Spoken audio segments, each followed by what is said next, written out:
Greetings, everyone, and welcome no longer to the world of Casteria, to Menedegia. If you were with us last time we streamed, we are starting a new campaign. Lukas ran our last campaign for a year and a half, and now it's my turn. Uh, so this is Power Word Quest Weekly Dungeons and Dragons 5th Edition livestream. My name is Alex, and I will be your dungeon master this evening.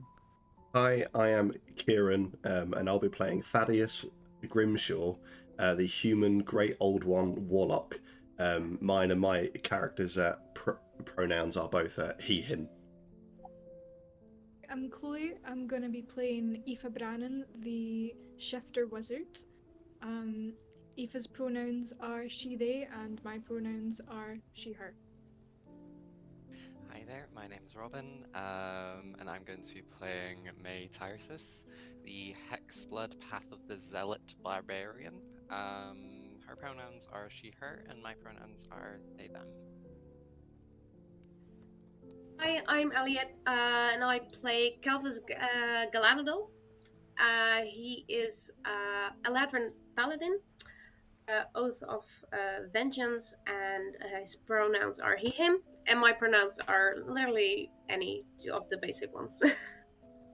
I am Lukas, and I will be playing Calver Lowenfell, a Air Genasi wizard, Order of the Scribes. He goes by he, him pronouns, as do I. Thank you for tuning in tonight. If this is your first time you've joined us, welcome. We are Power Word Quest. We stream our campaign live on Twitch from roughly 7 p.m. to 11 p.m. UK time every Wednesday, and you can find us at twitch.tv/powerwordquest. We also upload our episodes onto YouTube. They are uploaded shortly after the weekly episode, sometimes a little bit longer, with like schedule issues. But you can find us at youtube.com/powerwordquest. And if you prefer podcasts, you can find us on your favorite podcasting platforms, Spotify and Google Play. My bad. Anyways, now that introductions are complete, let's dive right into episode 1 of the Refugees of Menedegia, First Frost. So, a little bit of lore for our viewers here today. This campaign takes place post a large war on the continent of Menedegia. Previously, the world was consisted of a handful of different kingdoms/empires, as well as a couple of city-states. Roughly 50 years ago, two kingdoms united. They were kingdoms ruled by an elven and human family, respectively. They married into each other, uniting their kingdom under their current king, the half-elf Jorgfell. His rule is most notable by the war he declared on the other nations of the land, mostly a war of conquest, searching for a invaluable magical resource, commonly referred to by the people of the land as mithrite. Mithrite is an incredibly potent magical material. It allows individuals to work all kinds of magic that they would previously be unable to do so. And most importantly, for those of you familiar with 5e rules on material components or spells, mithrite in this world completely replaces gold material costs for spells, and has done so in the world since its arrival around the same time that King Jorgfell was crowned. Our characters are each individuals who have been affected and displaced by this war, as organized resistance against the Inguinite Empire has fallen apart after the collapse of the other notable powers in the world. And our players have found themselves in a refugee camp of sorts, far to the north in our world, tucked away in the ruins of a long-forgotten fortress, hidden away in the woods. They have each seen loss and death and conflict over the past many years, and have just now, in however long they've been at this camp, be it a couple of days or a couple of months, are finding a brief respite from all of that. And it is here we find ourselves, the party each settling in for the night after a long day of work, foraging, gathering firewood, and the like as winter rapidly approaches. And we see them gathered around the fire at their camp for the night.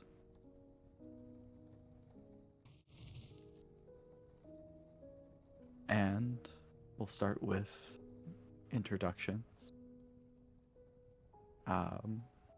Robyn, if you would like to introduce your character and describe them for us.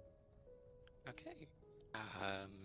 So May is currently. She doesn't really as much sit down as she crouches and hunches. She doesn't really look comfortable, kind of sitting in a seat position. She just more wants to be on her feet and ready to go. May's about 6'2" at her full height when she is standing. Her hair is a dark red color. That looks like it kind of looks like the type of haircut you would get if you were cutting your hair in the woods, but you were staring into a puddle and using that as a mirror, but then you were also cutting your hair with a really sharp rock. Not clean at all. She is not clean. She's covered in dirt.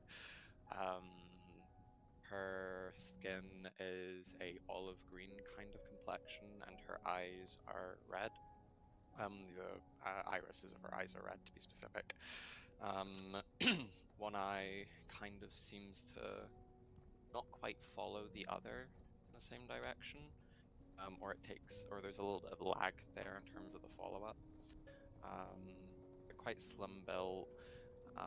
She's got some cloths kind of covering her chest, almost like a really big scarf, but it just kind of covers up the main portion of her chest.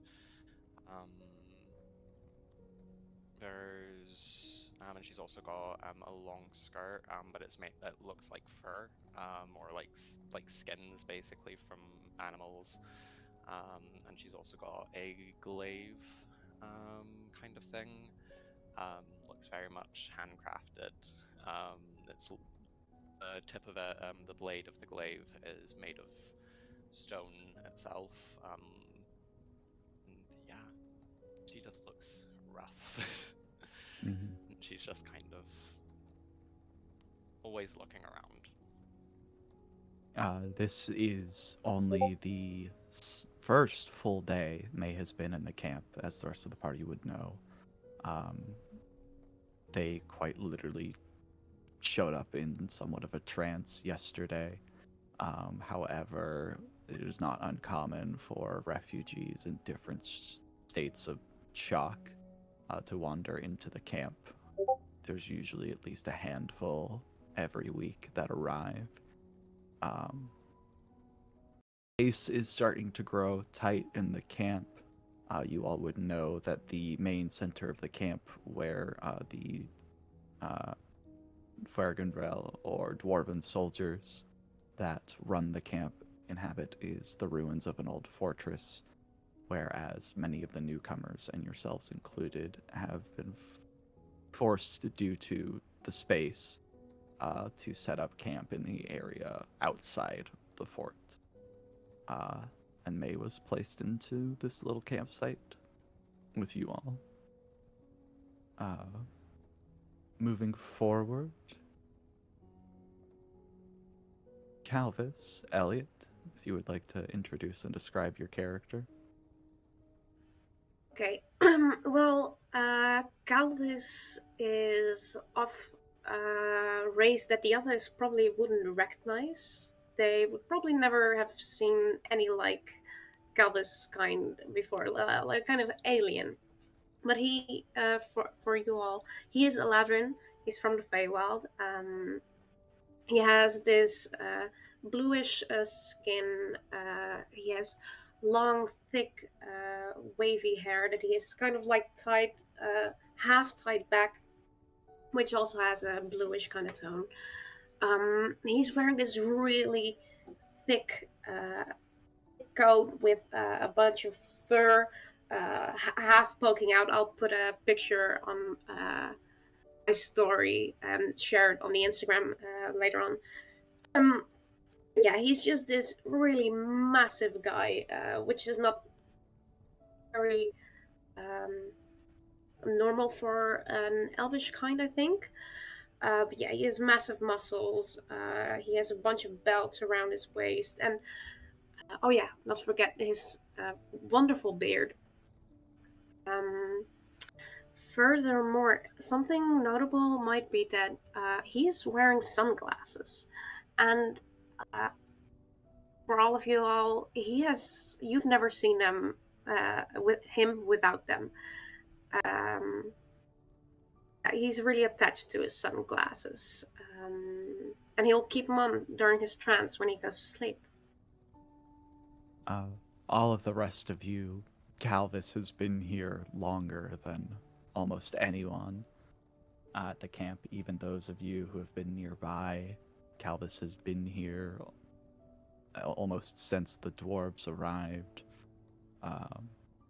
Effie, probably the first time you became aware of this camp, Calvis would have been there as well.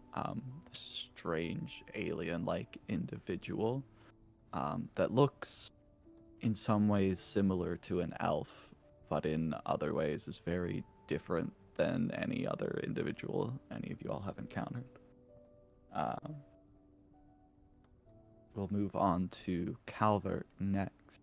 But before you begin to describe them for us, Lucas, with as close as you are situated to Calvis and with your passive perception, you'd be able to notice the steady stream of like cool frost like air billowing off of Calvis, and you'd be able to pinpoint it's coming from the warhammer they carry.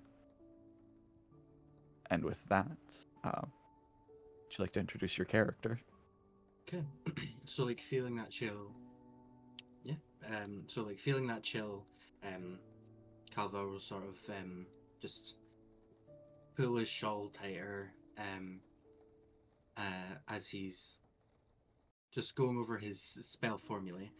And he's sort of a 5'8", Air Genasi with a sort of sky blue skin, and his hair's white and very cloud-like, and it always seems to fall in the complete perfect place whenever he is doing anything physical. It just seems to be perfectly placed at all times, like the air knows where to put it. He's sort of slender. He's got this shawl that sort of meets down at the middle to like a nice belt. And on his right hand, on his index finger, there's a ring that has a piece of mithrite in it. But yeah, he's sort of just going over his spell formulae, and he has his little owl with him as well. As you're going through working on your spell formula, you still have like the haunting memory of when you and Sekar were attacked, playing in the back of your head. The ring is an unfamiliar weight on your finger. And as you're studying, can you go ahead and roll a d6 for me, please? Ooh, okay. How do you do that on this?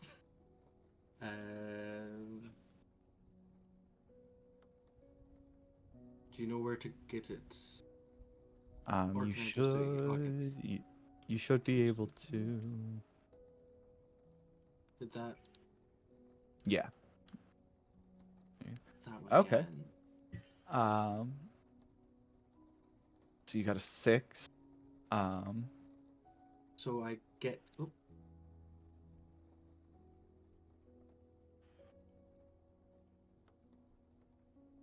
DM is gone. You okay? We cannot hear Alright, you, yeah. Alex. Can you hear me now? Yes. Okay, my Discord fully crashed. Sorry Oh, about shit. that.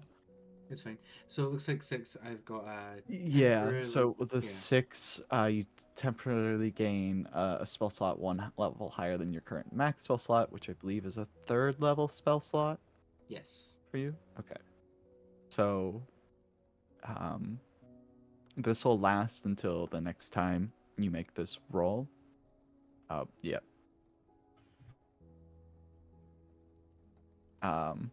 Which ordinarily would be at the end of a long rest, but we'll just count this one as for the one for next morning. If that makes sense. Okay. Yeah.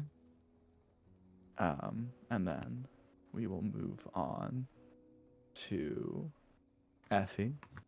Chloe, if you'd like to Yeah. introduce them. Aoife is a shifter, as I mentioned before. To the kind of average eye, she is about 5'3". She's quite short compared to everyone else. And she has some kind of more wolf-like features. So she's got kind of like the normal bridge of the nose, but then the tip of the nose would be like black and more kind of dog or wolf-like. She's got black markings around her eyes, which are yellow and do the thing that when you shine like a light or like a flash photography kind of thing with animals, you know, they have that kind of weird shine to them.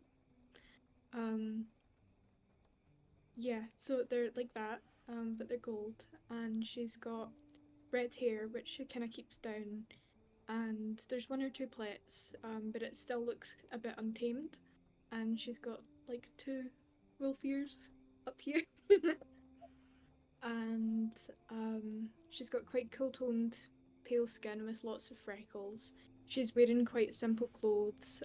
She's got like one of those fluffy blouse things, piratey blouse things with a kind of waistcoat that's been hand embroidered, and just, you know, black flare trousers and, you know, some worn boots.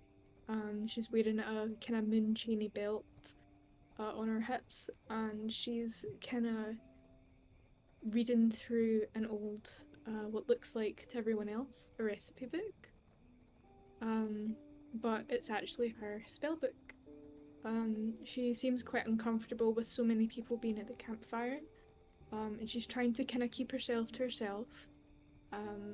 But otherwise, you know, she seems quite regular compared to everyone else here. Yeah, Effie's still getting used to being away from home and at the camp, even though she's been involved for a while, right? Mm-hmm. Sure. All right. And then last but not least, we'll move on to Thaddeus. Kieran, if you'd like to introduce him. Sure. Seated across from you at the campfire is a human, so probably the most recognizable race in terms of your viewers here. He's about 5'10", quite pale skinned, and he's got white hair which he tends to tie up in a bun. His clothes are quite tattered, almost looks as if he's been on the road for a while. Sort of someone who doesn't really settle down in one place, tends to be on the move. He wears a satchel over his shoulder, and you can see that like falling out of the satchel are like scrolls and books. And then he's holding a book in his hands, which he hasn't let his eyes off pretty much the entire time. But he's also seems like on edge, as if he's wide awake but very tired. It's sort of like the way, like the vibes in which you're getting from him. He peers up from his book every now and again, but it's almost as if he's pulled back to it, and he hasn't really said much around the campfire. He's got hazel eyes, and his fingertips are like ink stained.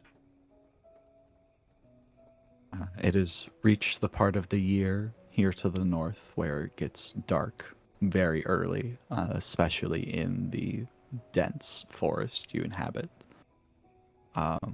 So though it may be almost pitch black outside between the sun setting early, the thick clouds, and the light rain coming down upon you now, it's only roughly 7 or 8 p.m.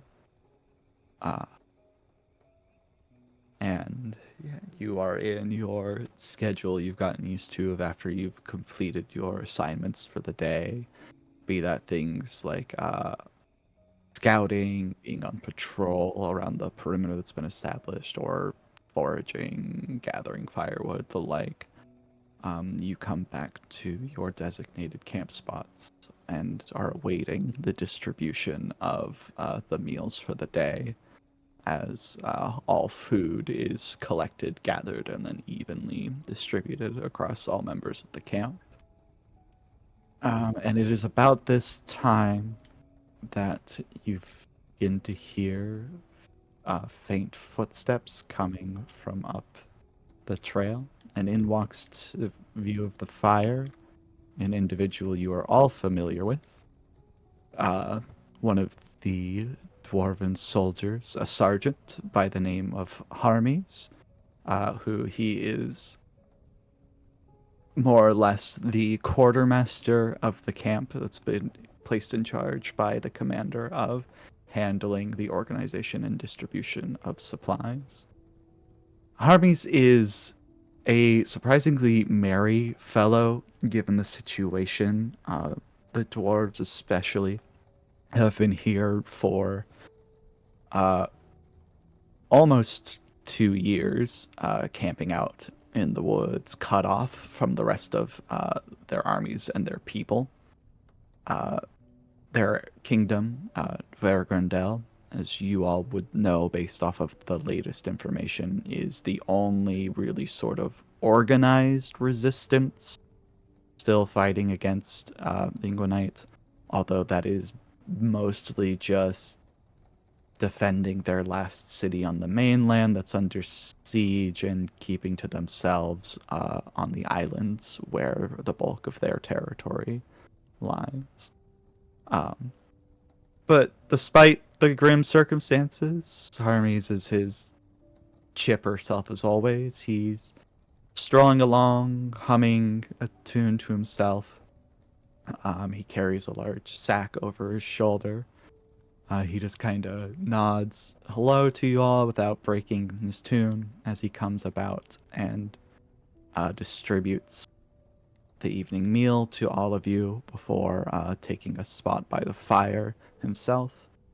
You all are the last stop on his round for the night. You are each handed a little like cloth wrapped sack with your evening meal for the day. And as you open it, it's the ordinary things you get, about half of a loaf of bread, a bit of dried meat, and then some occasionally, tonight actually, you each all have a couple slices of apple or some other fruit. Some of you have like a handful of berries instead. However, noticeably, the portions of bread and meat are about half what they've usually been tonight.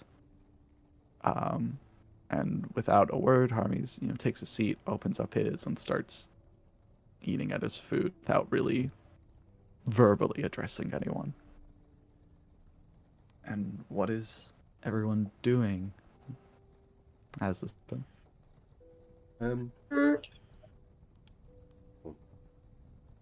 I think that, while knowing Harmes for a while now, that he would kind of start a conversation.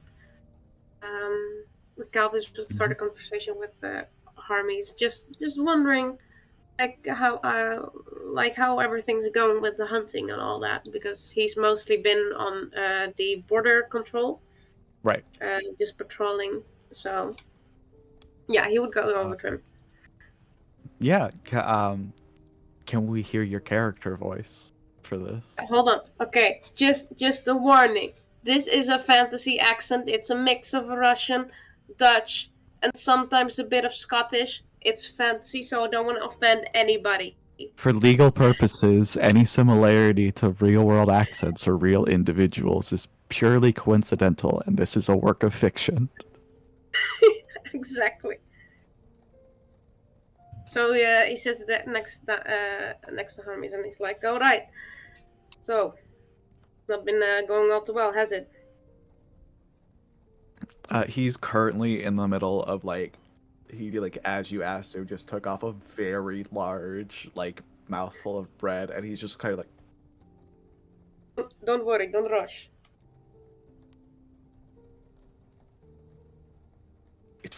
it's shit. If you hadn't noticed,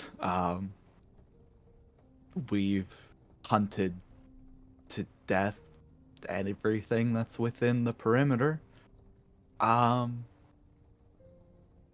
Yeah, so What are you we're all on half rations until further notice. Anybody considered moving out of the perimeter, or perhaps moving location? It's been talked about for sure. You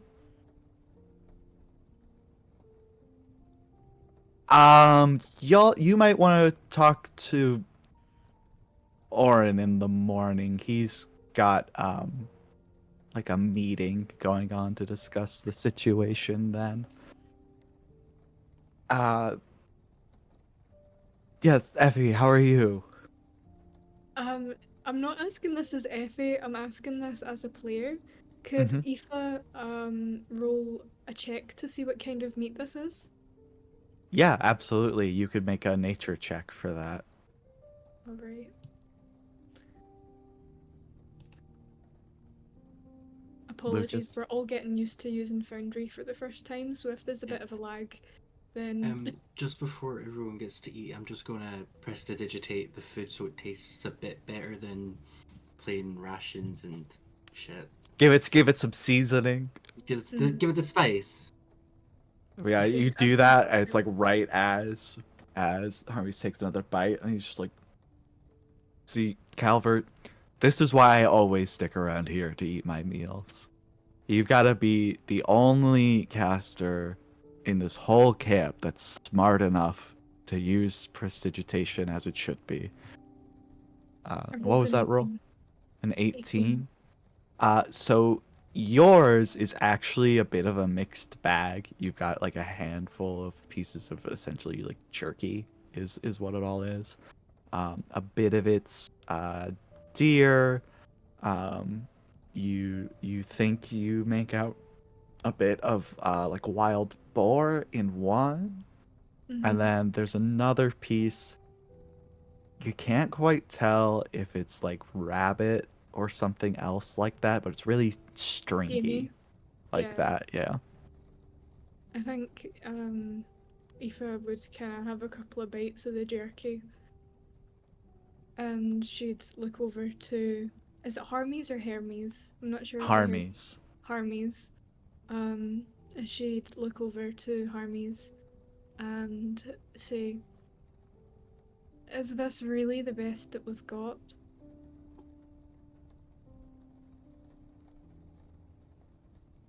He just kind of he's like, well, I mean... Is there seriously no other animals in the woods?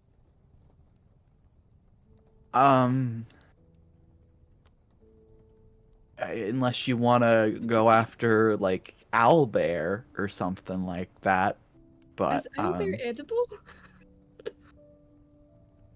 edible, I'd say it's as edible as rat is. Which, trust me, you don't want to try that if you don't have to. Worse. I think at least we still have grain and stuff to make bread. So Yes. How common are owlbear in this area? As in, would Calvis have figured out what owlbear are by now? There's like, so what you would know since you've been here for a while, is that there's like a den of owlbear somewhere kind of like on the edge of the perimeter that's been established. After a couple of refugees that were out foraging got mauled, it was decided to just leave them alone. But the combination of it being winter and a lot of things migrating further south, and just also the sudden presence of a lot of really hungry refugees, a lot of the like game and prey type animals have been significantly hunted down, and like their populations have dwindled around here. Yes. Aoife is more or less from these woods. Would she Mhm. have an idea about kind of roughly where the owlbear nest would be? Yeah, like you'd be able to go find it. It's like mostly northeast of where you are right now. So for reference, you're kind of just to the southwest of the main part of camp, Mm-hmm. and the camp in general is like kind of straight north, more or less, of where your home would have been. So like you could at least get to the general area, the owlbear is, and then from Mhm. there use tracks to find it. But you're familiar with how dangerous they can be, and you would know they're also one of only a few very dangerous things that lives in these woods. I suggest that we don't go hunting for this owlbear. Yeah. Unless we're wanting to have bits of dwarf and human and whatever. And I don't know about human, but I've been told dwarf doesn't taste very good, so I don't think it would be good for morale. no. And she kind of keeps that unsettling look like, no, it doesn't taste very good. You have experience. Okay. He's just gonna kind of stop looking at you. May is making direct eye contact with you the entire time you're saying that. Can I just ask, like, do you have experience?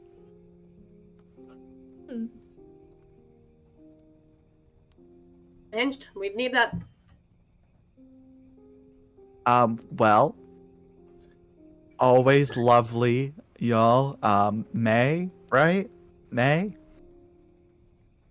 Just for reference, because like he kind of came up next to May, Yeah. May kind of like scuttled back on all fours the minute he came into the minute he rocked up. Like she just went like pink animal getting a cat getting something coming up from it from behind, just like May, hope you're settling in well. Great chatting with everyone as usual. Calvert, you're always looking as much like you've seen a ghost as always.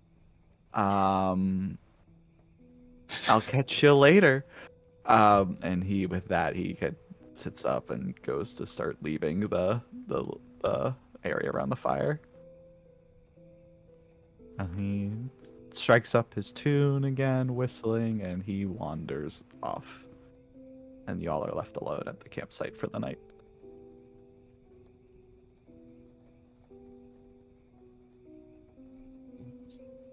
Can Calvis carefully approach May? Like he's seeing her reaction to Harmy's coming in, so he's like, right, it's you're a new face. I haven't seen you around here yet. You all right? May's kind of in like a 3-point landing position, like one arm behind the back, just kind of subtly grabbing the glaive. Just the closer you get. Okay, Calvus just puts his hands up in the air. I'm not trying to do any harm. I'm just, I guess, a fugitive, as much as you are.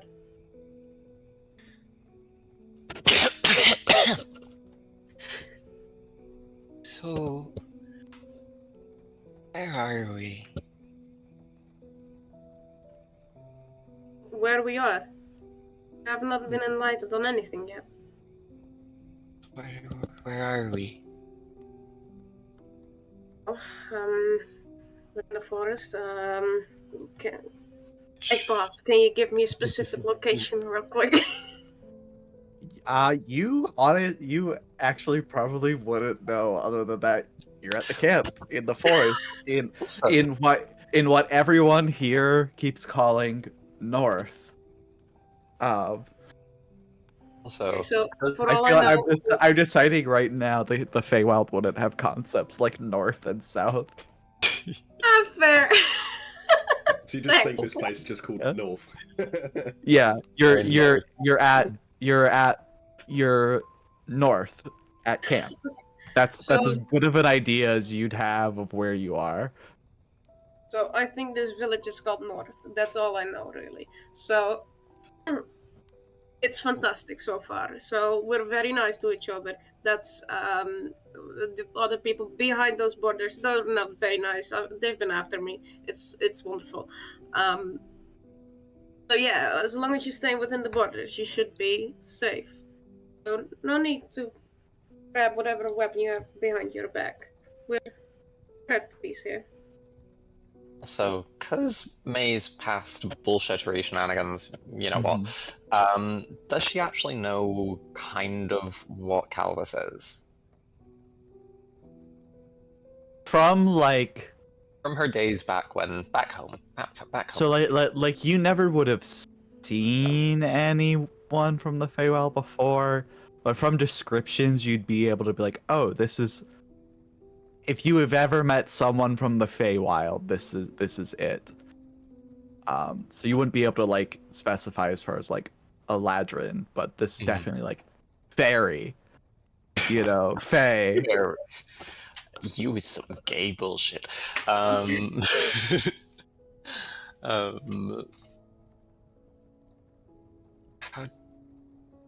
Okay. I don't know quite how I got here. Kind of. There's one place one time, I was one place the next. And where was the place you were the first time? South. Sorry, what did you say? South. Oh, it's another village. Know the direction, darling. I mean, left and right. So you have left, you have right. So left is like west, right is like east. Up is the north, down is the south. I've left, the right, northeast. Hold on. Okay, you know what? Maybe we should go over this another time. I don't think this is very important right now. I think left and right is important enough. Where do you come from? You smell like something. Quite put my name on it. Everybody smells like something. You smell like shit. Smell like shit. Okay, well, No, I was talking to the one who looked like he hasn't eaten a meal in 3 weeks. Go back to You smell reading. like something new. that is Darius. He's been around here. How long have you been around here, Darius? I actually have no idea. I'm sort of melted. I think about like 3 months. I can't remember. I don't have a perception. It's very different from where I come from. Have you been like how long have you been here? Me? Yeah. I turned up last nightfall. Oh gosh. This is the first time you've eaten from them. I think so. You would have had the Yeah. the midday meal that would have been given Well, out. anyway, he grabs some of his berries that he gotten, and he hands them to her. She So munches on them. you'll need it. She munches Winter is on them. coming up. It's gonna be rough. And she looks over to Aoife. Aoife's staring right back. The firelight makes the black bits, the pupils. I'm sorry. The pupils of her eyes kind of have that weird flashy thing. Yeah, the animal flashy thing when there's light at night. You all know what it is. I just don't know the Yeah. name for it. I'm Like sorry. the fire flickering off would be reflecting very Yeah. distinctly.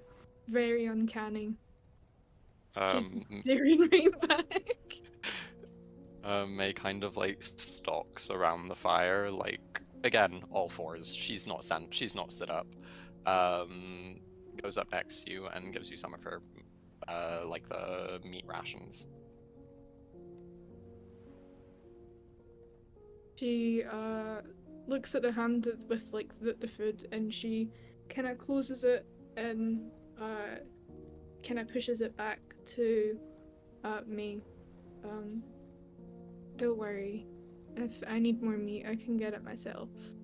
And when she's talking, you can see very, very sharp teeth.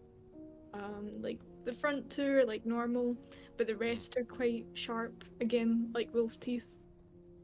It's very much like someone put a wolf and a person in a blender and then just someone came out. Don't worry. You're very skittish. I don't like people. No, neither do I. If you see A young something- pup needs food. You need to eat. Especially in the winter, it gets scarce. I've eaten my fair share. More's always plenty, and she just kind of drops it down, and it's like, that's fine. You only turned up here yesterday. And you don't know. Do you know how you got here, or was it just a sleepwalky thing through? I woke up and I thought to move, and then I moved, and now I'm here. How did you get here? Live nearby. Have you always lived in these woods?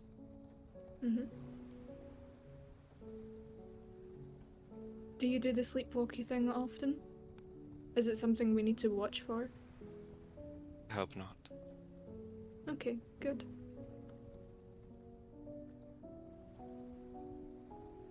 It just kind of skitters back and starts munching on her berries.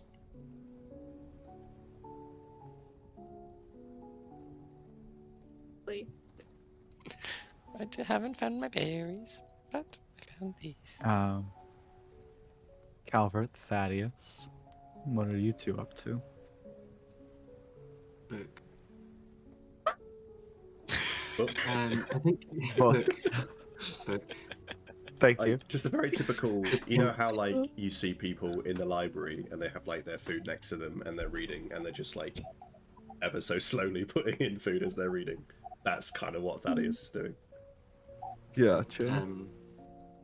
Calvert's doing a similar thing, but both of his hands are reading whilst he has a mage hand. I think I have mage hand. Let me just double check before I commit to this. I don't. No. Yeah. While he's eating. Yeah. I don't know. Mage hand was really fundamental for this. No. Calvert wants to go over to Aoife.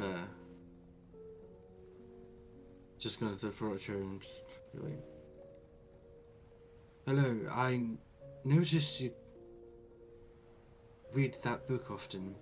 What is it? this one? Yes. It's a magic book. Do you want to know what it says? And she looks on the front, and I assume that he's quite genuinely interested. Yeah.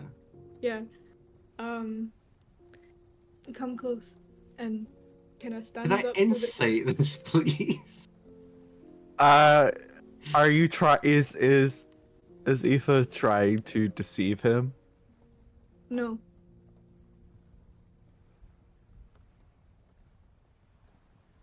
You can roll it. You If can you go for it want. if you like. I feel like he's a bit skittish right now, so let's see. Insight. Oh, yikes. Yeah. Yeah. I come You, close. you cool book. I lean in. It says, and she goes over. She opens like the first page, which would be like the context page. And kind of does the thing. See when you're reading with your finger across the words. It says, "Get to fuck. I'm trying to eat." Oh. Alright.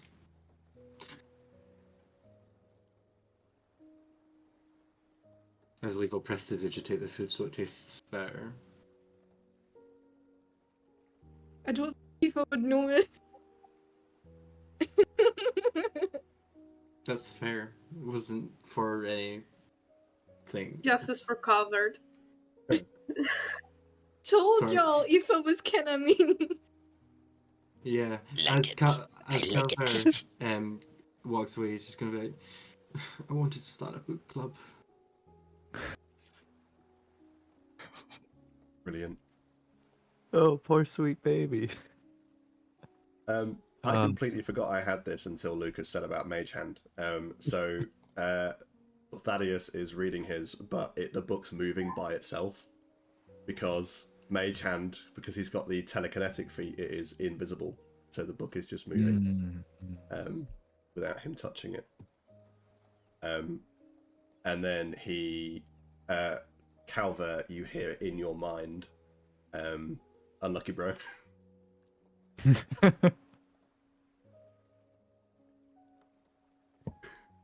All right. I think on that note, unless there's anything else anyone would like to do, it'll start getting to time for you all to retire for the night.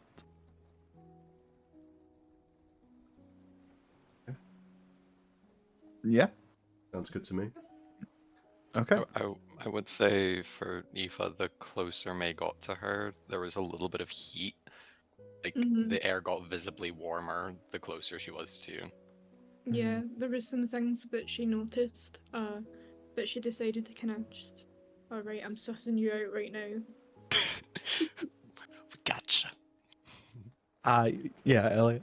Since apparently it gets closer when you go to May. I don't know, May may have noticed that and Calvis went up to her, the air got colder. I don't know how that would clash. I'm really curious. Normally air when is- a cold front meets a hot front or whatever it's called, doesn't it make it like tornado or whatever? It would just get there would be like a wind current almost a bit. Like it'd be a little bit breezy around when y'all get close. So with that though, you all make your way to bed. For some of you, you've gotten pretty comfortable roughing it. For others, it's a much less restful sleep. I think in May's case, you are out like the dead for how long you've been traveling. And as night turns to day, you all wake up to the sounds of various bird calls. You can also hear resounding throughout the woods the thumps of axes into logs as people continue to gather firewood. Occasionally, an individual from the camp wanders by along the trail, coming from other areas or bringing supplies back and forth. there is a light rain today. And it would be time to report to the main part of camp to get your assignments for the day. None of you really have like specific assignments that stay from a day to day. You either just kind of get given whatever odd jobs are needed to be done, or you haven't been around camp long enough to have been like properly assigned. Yes. Well, I think that Calvis, after gaining the information from armies, he would like to go to Orn, Yep. wherever he is. Yep. Give me one moment. I probably asked some of the rest to come along. Like, hey, do you feel like joining? Yeah, y'all would be headed to the same place, to the main part of camp to get like your assignments. This is also where you'll pick up like the ration that's supposed to be for your midday meal later. So as you all head along, you make your way through the woods, and eventually you come up to the ruins of this old fortress. There's been, some haphazard attempts to repair walls with barricades thrown up and the like. There is supplies stacked in bundles and other containers along the walls. Yes, Is the thing black and white for anyone else? that is because your dark vision is on. Oh. Oh. Yeah, it's the same for me. Yeah, because dark I vision don't you know. should only be able to see in like greys and whites rather There's a than weird colours. thing I've noticed where character tokens that have dark vision, like default to it every time I bring them into a new scene. You can toggle it. If you click on your right click on your token and then go to settings and then vision, I think you can toggle it. But anyways, as you all come into through the camp past the fallen gates, there is, you make your way past a steady stream of other refugees coming and gathering their meals and getting their assignments and the like. You see there are two of the dwarves sat for you. They're handing out and distributing tasks and provisions. Their names are Jodrick on the left and Hastel on the right. And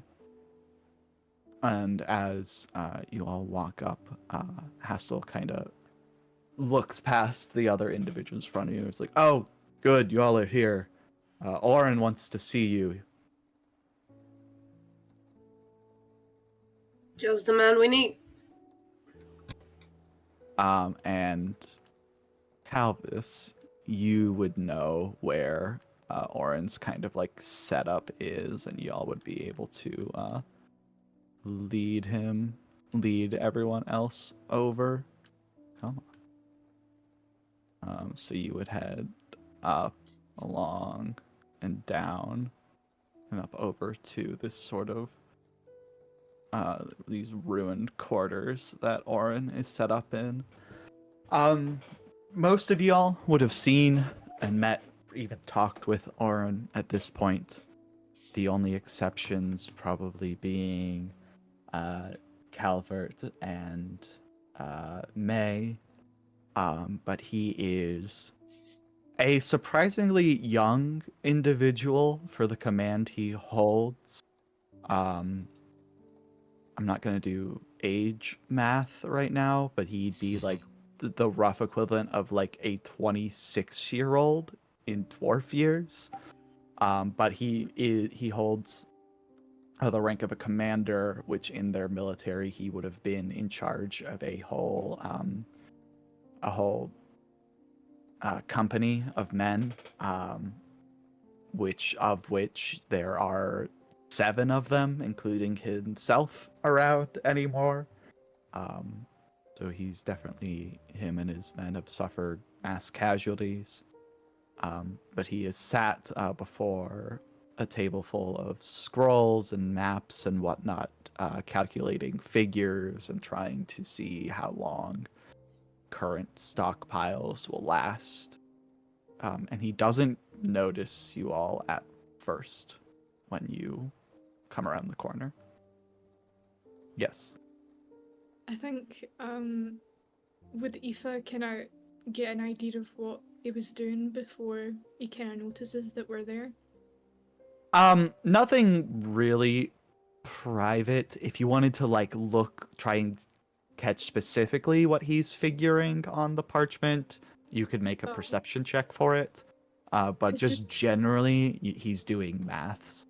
So you like know, Aoife can make that jump that is like, oh, he's doing food stuff. Yeah, he's doing maths, and then you can catch kind of a glimpse of like what some of the figures are, and he's doing some sort of, he's like calculating something related to the amount of supplies that they currently have. But what those figures work out to, you wouldn't know because he's not done calculating it yet. I think Aoife would look, kind of glance at the parchment, and just say, I'm not sure how it is for dwarves, but most people can last up to a month without eating before, Yes. they drop dead.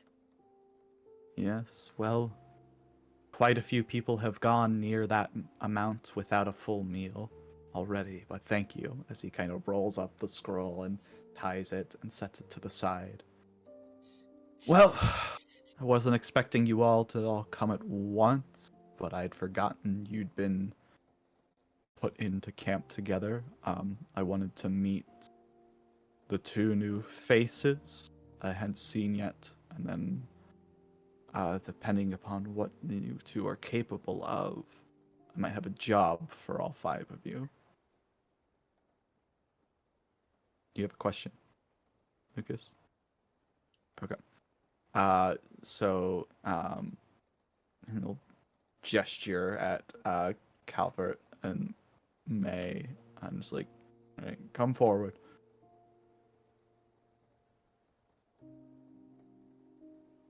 Doodles. Yeah, y'all kind of step out from the rest of the group, and he kind of does you both like a once over, looks you up and down. All right. Names and former occupations. Alva Lowenfell, scribe's apprentice.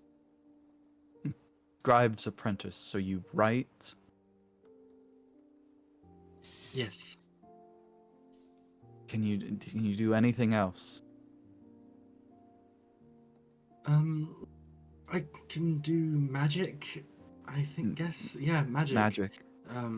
How much sort of, magic? Like good magic. Like I'm just gonna minor illusion, a little dancing cloud, just magic. All right, and you see him mark on another piece of parchment a tally, like next to something. I can also like destroy things. I just didn't want to throw a magic missile or acidic arrow. So you're trained in combat magic. Trained loosely, not any experience per se, but What were you doing before you came to camp? Where did you come from? yeah, I found myself in a forest nearby here, and just happened upon the place. Before that. Oh, well, I was the apprentice to a wizard, and yes, magical mishap, teleportation, the rest is history. All right. Well, you might be useful after all. And he scribbles a couple of other notes. Thank you. And he turns to May and says, "All right, Name, former occupation. Um, my name is May Tyresis. I've hunted, I've killed. Okay. Um, how good are you at killing, and what kinds of things? So things. I could.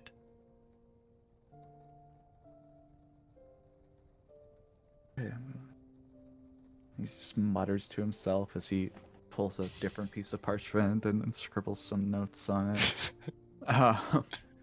Checks another tally on the first piece of parchment.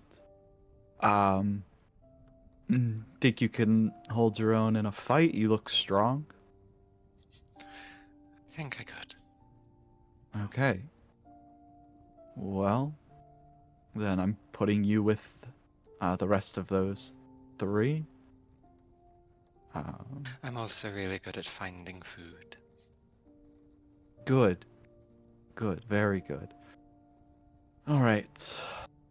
Well, Calvis, you've been here the longest. Aoife, you're a close second. So I'll be putting you two in charge of this crew, as it were.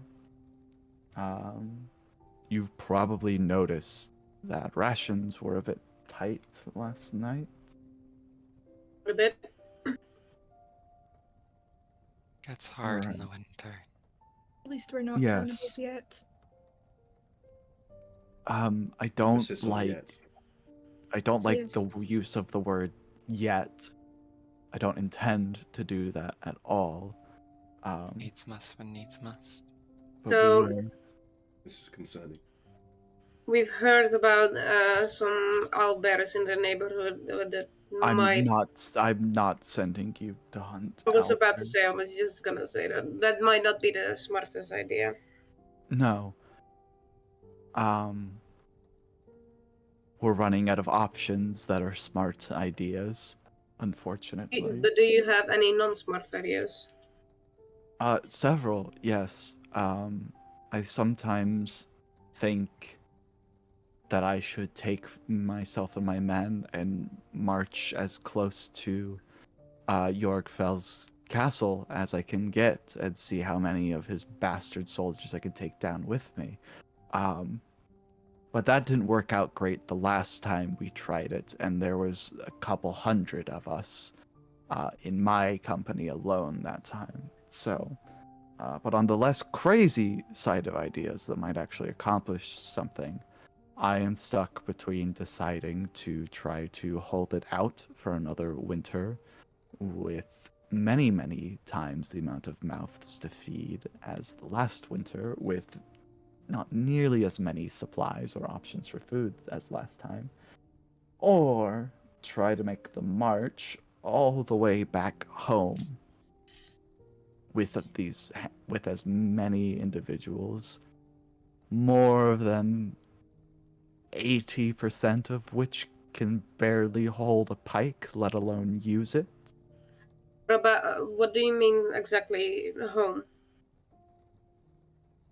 Home, to Vergandel, my people, where I can have things like a bed and a hot meal and not be in charge of taking care of the strays, as it were.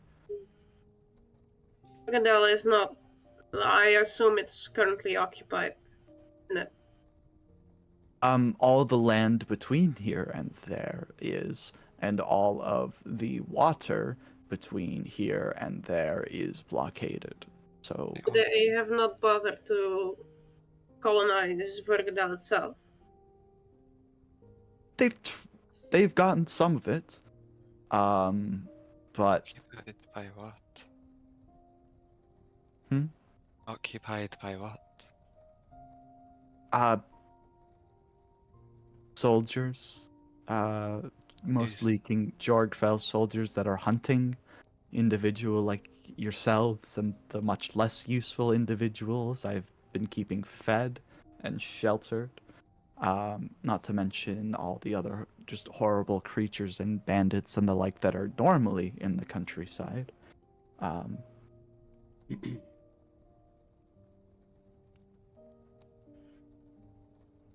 So, what approaches you? Oh, go ahead. Go ahead, Sorry, Eva. you can go. Eva, you're a leader as well. You may speak. So, are you suggesting that we kill some of these Igonite bastards and steal I'd their love food? to kill every last one of them. But stealing their food, yes, that's more along the lines of what I was thinking. Specifically, there's a camp about a day's journey south of here, near some squalid little town I can't be bothered to remember the name of. And they have plenty of supplies. Of course they do. Oh, is that? I think I heard about that village. I think like the new one mentioned it before. They're called North as well. So, That's here, right? so for reference, looking at the world map, he is specifically referring to Undir, that town at the base, at kind of the edge of the forest. So there's a soldier camp set up outside of that. I also understand they're holding prisoners of war and the like, and you all would be familiar with how they're rounding up anyone that can wiggle their fingers and make a bit of magic work these days. Major shake their Fingers. head. Fingers. At least the ones that can do it without some god juicing them up or the likes.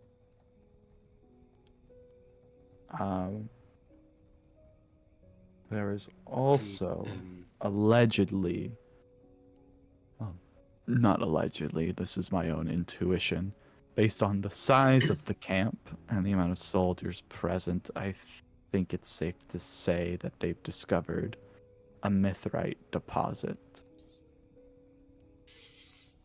Sounds good. They don't usually tend to gather in such amount unless it has something to do with that stuff. But based on my math, as he finishes his calculations, assuming we can continue to take in food at the same daily rate we are now, which likely won't happen, I can keep everyone fed on the half rations that were already half rations before.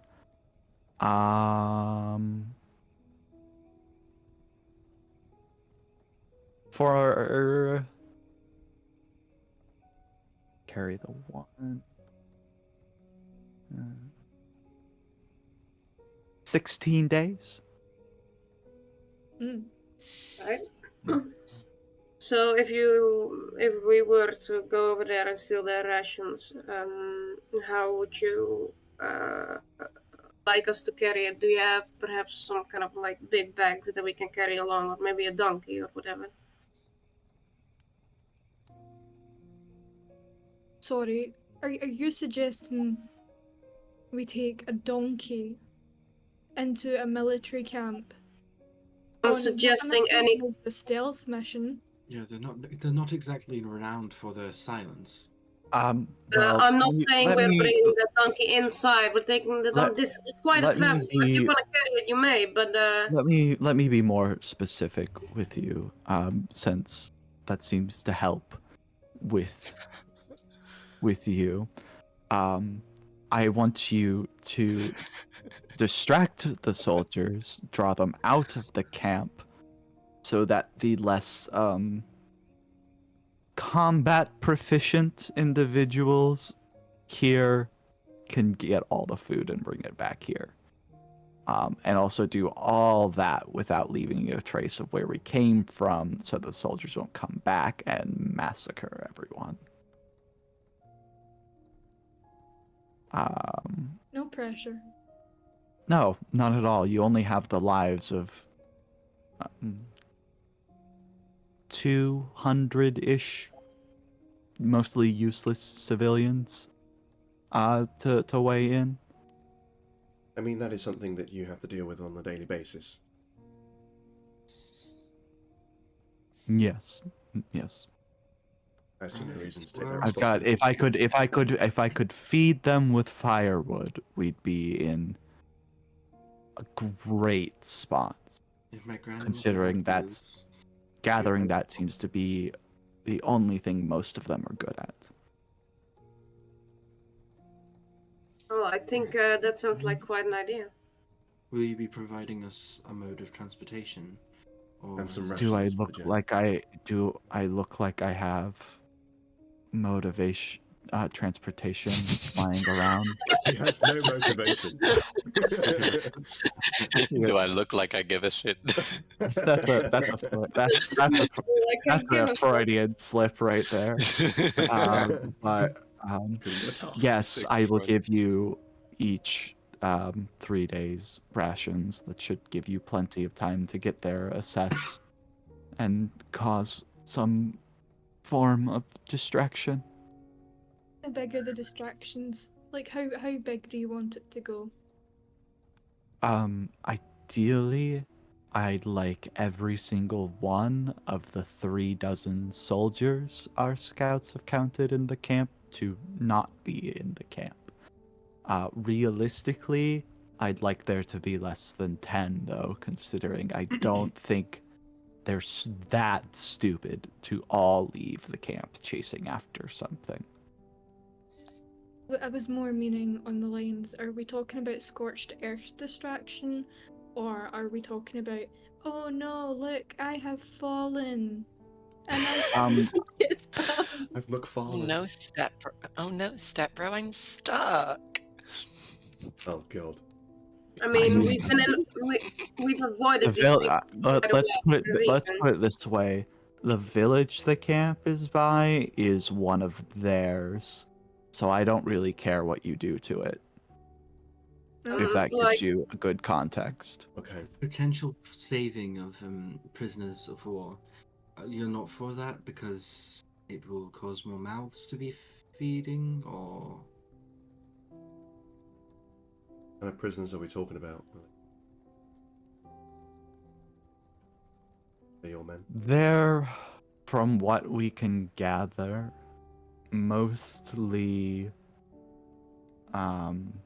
Free City fighters.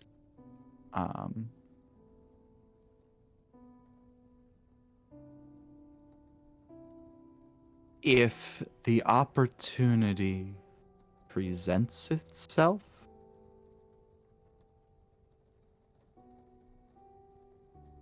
sure. But I wouldn't take any additional risk to do so. Yes. just going back to Eva real quick.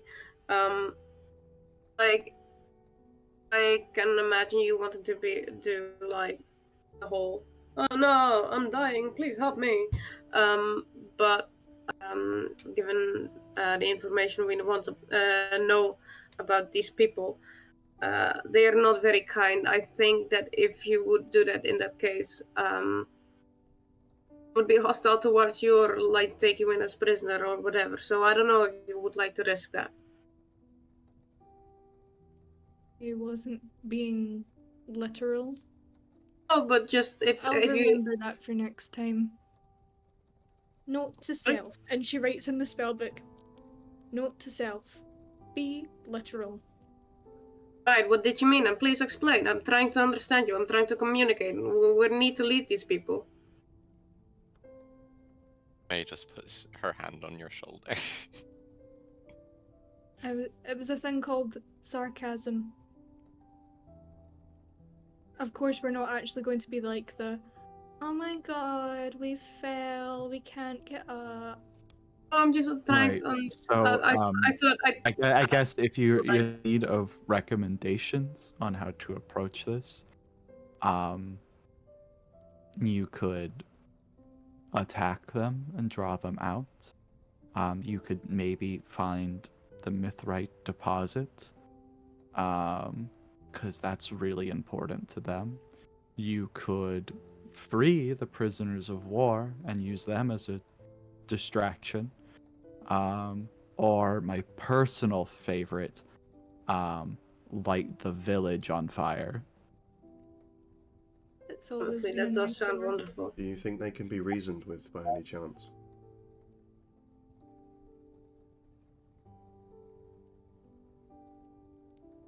No. An encounter without violence? No. No.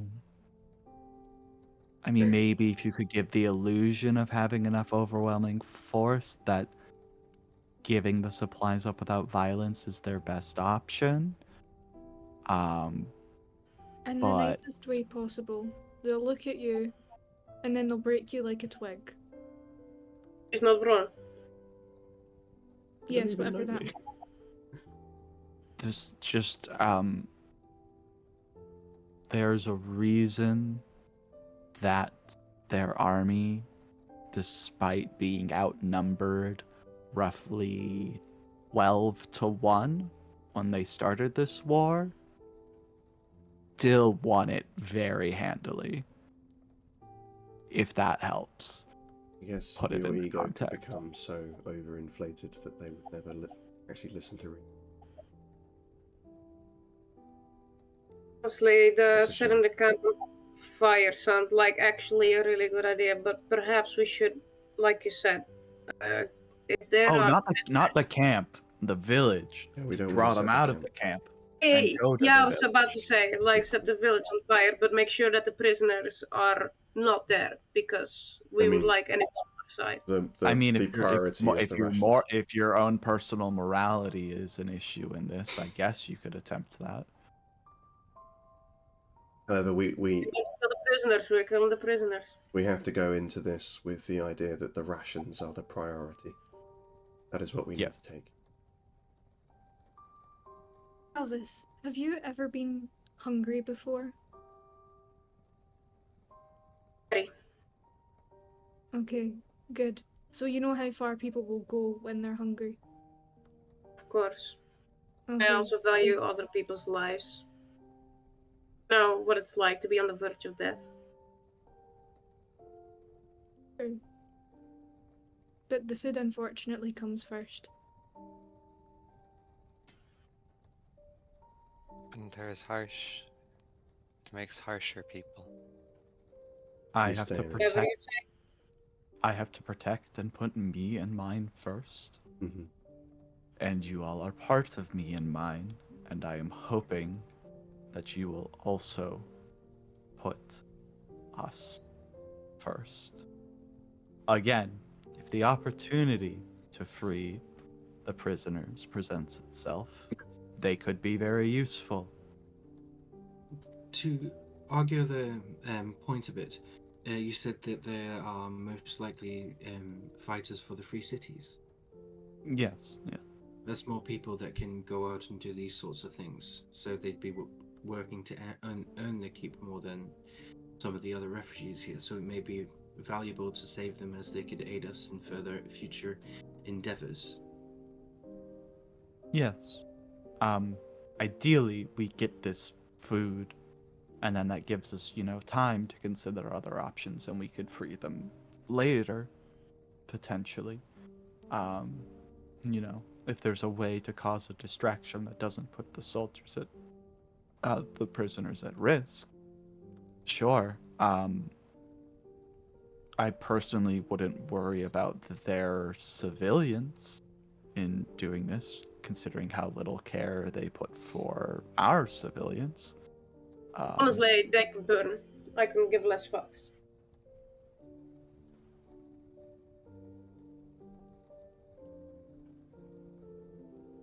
Well, if that's everything, it looks like time's getting ahead, and Mhm. I think we should get off, but I'm not the leader. Aoife or Calvis, if you'd like to give the order. I think you're very much correct. Don't worry about that. I know I'm correct. Alright. Alright, gang, let's go. All right. You can see Jordak about getting the supplies you need, and then Aoife, I believe you're familiar enough with the area to find your way to Mm. the camp. Can I ask a question? Mhm. I'm not sure how this works. Because I've never played like a shifter or anything like that before. Right. But see when she shifts to be more wolfy, right? Does there come any benefits with like being able to track and like, you know, potted about Um, for flavor? for flavor, yeah, I'd say so. Okay, slay. I think Aoife is just gonna shift into her more wolfy form then. Just Gotcha. because, you know, it's what she's more familiar with when she's like pottering about the woods. Anyway, Yeah. what the gang would see as the way I like to flavor it is a splatter of like blood where kind of the person was, and then the next thing you know, there's this kind of giant, well, not giant, but you know, big wolf. It looks as if it could go on its hind legs if it wanted to. It could probably, you know, walk on two legs, but for now she's just gonna walk on four, and her fur's the same kind of color as her hair. And yeah, she's a bit scary looking. Big dog. Oh yeah. Maybe bites. We'll see. Big dog. Okay. So you all go and get your supplies, and you head out from camp up here and start making your way south. Yes. It's just popped up saying we don't have a token with vision, so I don't think we can see. Motherfucker. Sorry. Yeah, no, I can't see shit. It's all good. Uh, First session in it, so Yeah. there we go. Yeah. how's that? There Okay. we go. That's the shit Amazing. right there. There's a setting that's just like I can channel whether visibility is dependent upon Look, having we're a still token on learning that the scene or not. system. Yeah. Gonna use theater of the mind for a little bit. So you all leave camp, you get your supplies, and start making your way through camp. You pass your way past some of the other areas where tents and little campfires and areas are set up. There are children and families about, although very few of them are at play or anything like that. A lot of people are either working on their tasks. You see people working on sewing and repairing fabrics. People are hauling and chopping firewood. What you see the children, for the most part, actually doing is foraging for berries, and like everyone is being put to work in some way or another as you exit the area that camp takes up. You move further away from the camp, and the forest floor begins to become less trodden. Eventually, you get to a point where you can no longer hear the sounds of axes resounding through the woods or the general murmur of individuals. You pass by a pair of sentries patrolling. As you do, they sort of wave you off. They are camouflaged individuals carrying spears. So they are mostly just the men of fighting age in the camp that don't have any major injuries or anything like that, are set to being sentries for the camp. This being the sort of early warning system if soldiers or anything else makes its way into the woods. As you pass them, you suddenly find yourself in what starts to truly feel like wilderness again. And Effie, leading the group, if you want to make a nature or survival check, and you can have double your proficiency bonus for this roll, so like expertise in this shifter form. Yeah, let me find the character sheet a second, because I'm still very much getting used to Foundry.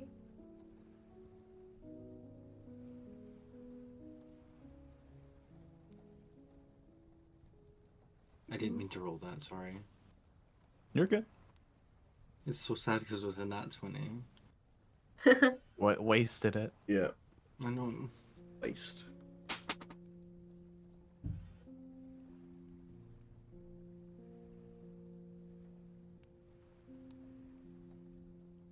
And then I've got a proficiency of +2, So you can make that a +4. +4, so that would be, I assume that's a d20 if that's the way that it's rolled. Crit. So that would be a 24. Okay, yeah, you actually really quickly get a sense of where you are in the forest again.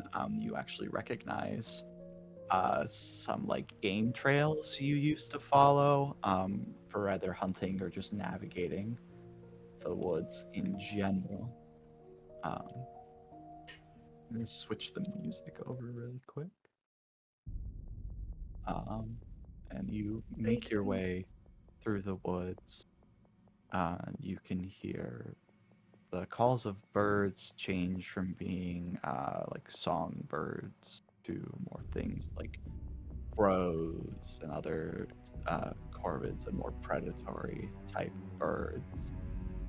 The forest gets dark here, even denser than it is around the camp. Yes. I think as soon as she notices the corvids and kind of things becoming a bit darker, she would stop, and in this kind of rumbly, it's still kind of, you would know that it's her, but it doesn't sound right, if you get what I mean. It sounds off, like that animal should not be making those sounds. She turns round and in a very rumbly voice, she says, "Be on your guard. Something's died nearby." Just grabs his hammer. And there are two ways you can choose to proceed. You can all continue to proceed with a group perception check, basically to keep your wits about you and be ready if something were to approach.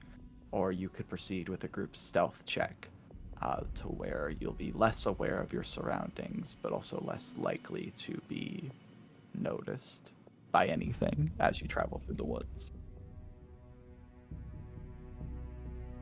Saying in advance, I have disadvantage on stealth because I'm wearing heavy armor. I I'll be vote for making noise. perception. Yeah, I would say perception. Yeah, I think being aware of our surroundings might be smarter than not being.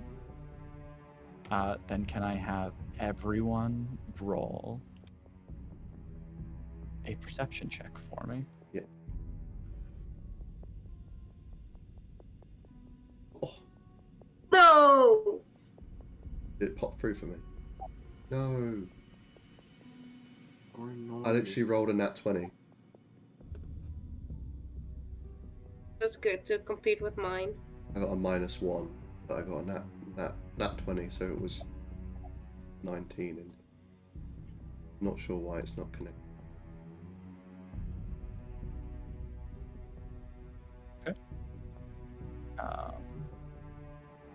Let me just add. Oh, yeah, it did come through. Oh, did real it? quick. Yeah, I can see 20 minus 1. It came through on the game log. It didn't come through on thingy. Foundry. That's fine. You did it in It's all D&D good. Beyond. I did, yeah, just because I don't want the stream to. Oh wait, no, the stream aren't even You watching the did. screen yet. But never mind me. Yeah. I'll let you know when we need like a map up or something. Cool. I'm just putting it in that she's shifted just so it doesn't mess up the character sheet. Sorry. Yeah, you're good.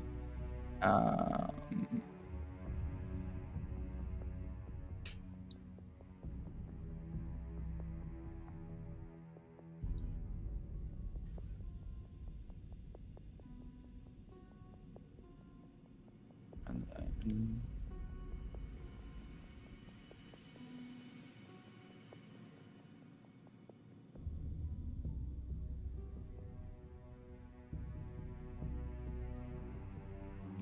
okay.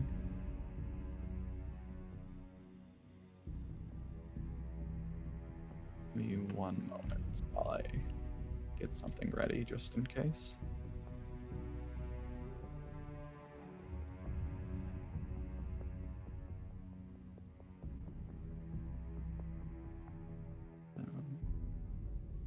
You all continue to make your way through the woods, and it's dark here, and it's cold, uncomfortably so for everyone but Elliot. It was cold this morning, but the frost seems to bite harder in this area.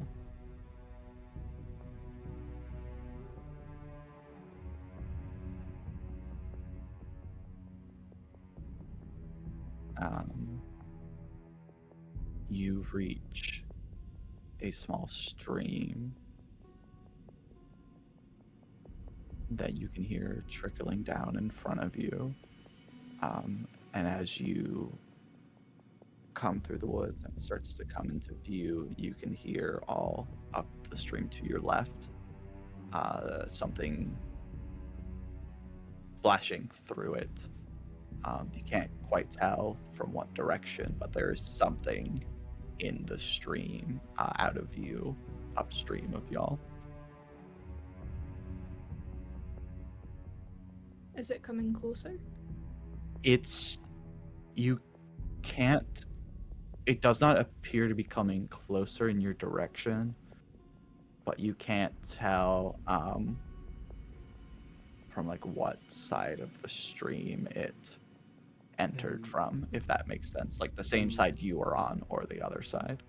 And I send Nimbus up, my owl familiar, like flying like 60 feet above, just to like up in that direction, to see if they can see.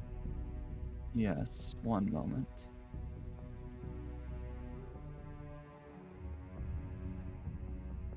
I think Aoife would say quietly, seeing the owl.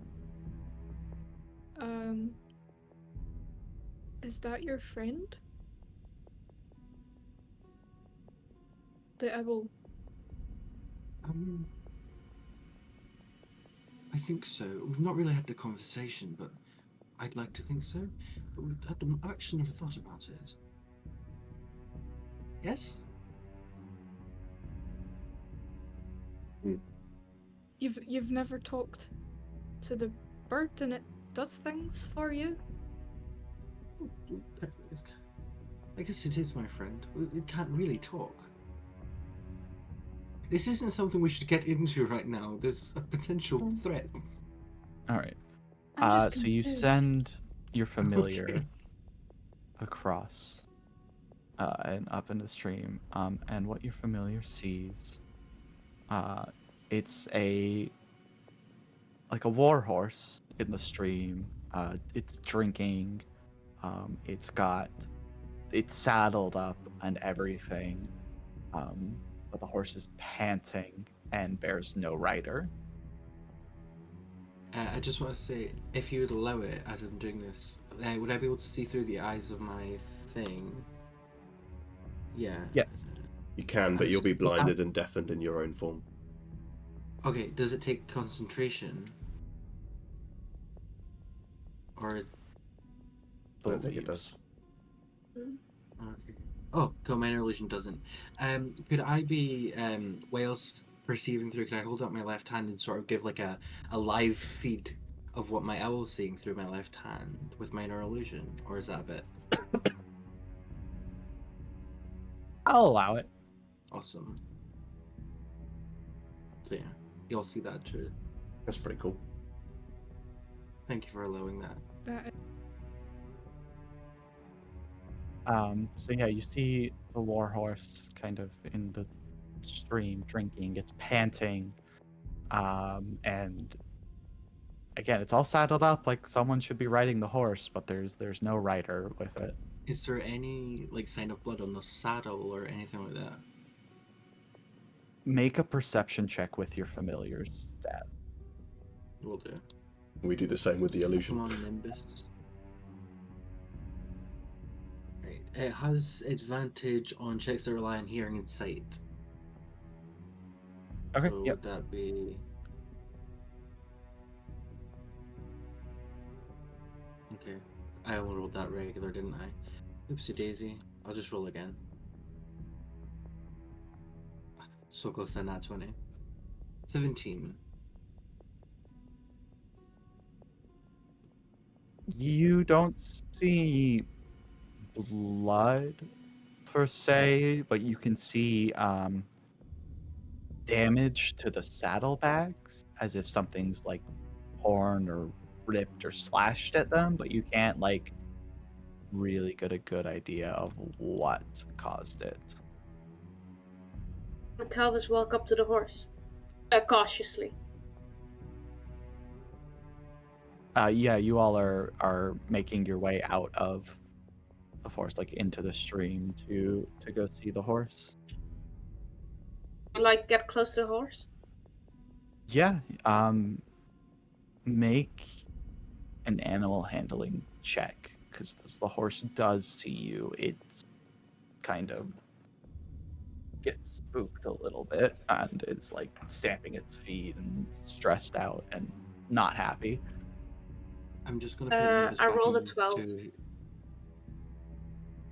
I'm just gonna put Nimbus back into his pocket plane. Okay. Just for you see him sort of fly towards the book and I snap it shut. could Aoife help with the animal handling check? Aoife must be very Thank you. confused with the owl getting snapped Yeah. shut. Oh yeah, yeah. She's like, That can't be any friend of yours. friends and don't know books. as you all emerge, we're gonna come through to this scene. I don't know how to erase y'all's drawings and Oh, I can stuff. do it. Like, it wouldn't let me, so yeah. And pretend there's a stream here, even though there's not. Pretend the dirt path is a stream. Who drew that one? I think that was me. If you just go into the ruler and then press delete, it will go.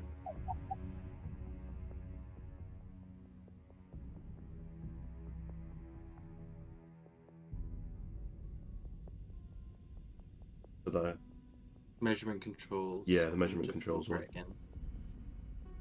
then click it, press delete, it will go.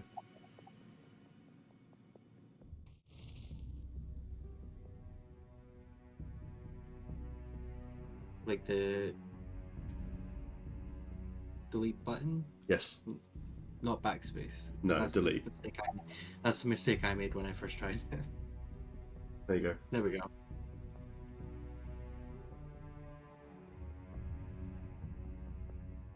So is this okay? Go.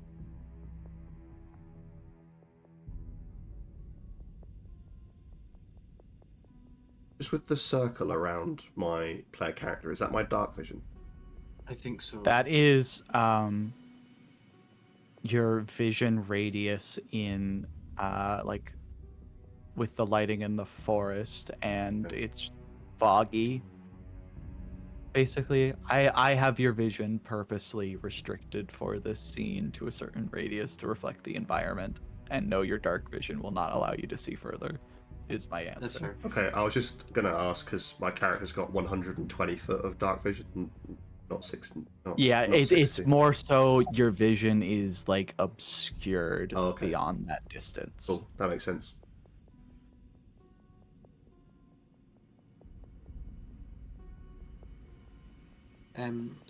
Are we supposed to be able to see beyond that perimeter? No. Yeah, I can. Cool. We can. Shit. Yeah, Pretend you can't. Okay, we'll do. I'm just Just gonna let keep you know. the screen down on these guys. I'm just going to zoom in on myself a bit. Yeah. Technical problems will be fine for next week. Well, Whatever. not next week. The week after next week.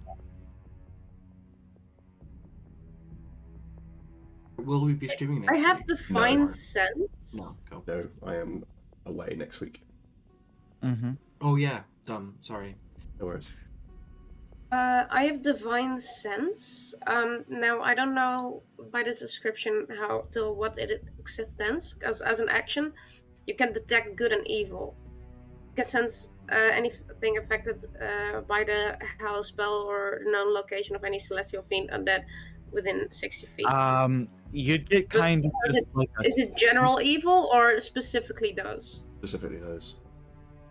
yeah. Okay. You get kind of a general bad vibe of the area, but you're not gonna be like getting any like pinpoint specific stuff. Okay.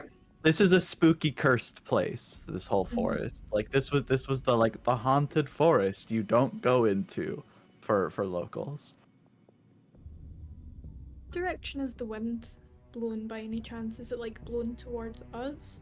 Is it like It's kind of swirling about in like it almost seems unnatural the way the wind is moving in the area. Hmm. Is it like coalescing on a certain point, or is it just in general? No, a bit, like, haphazard? it's almost as if it's like weaving a path around the whole area, if that makes sense. Yeah.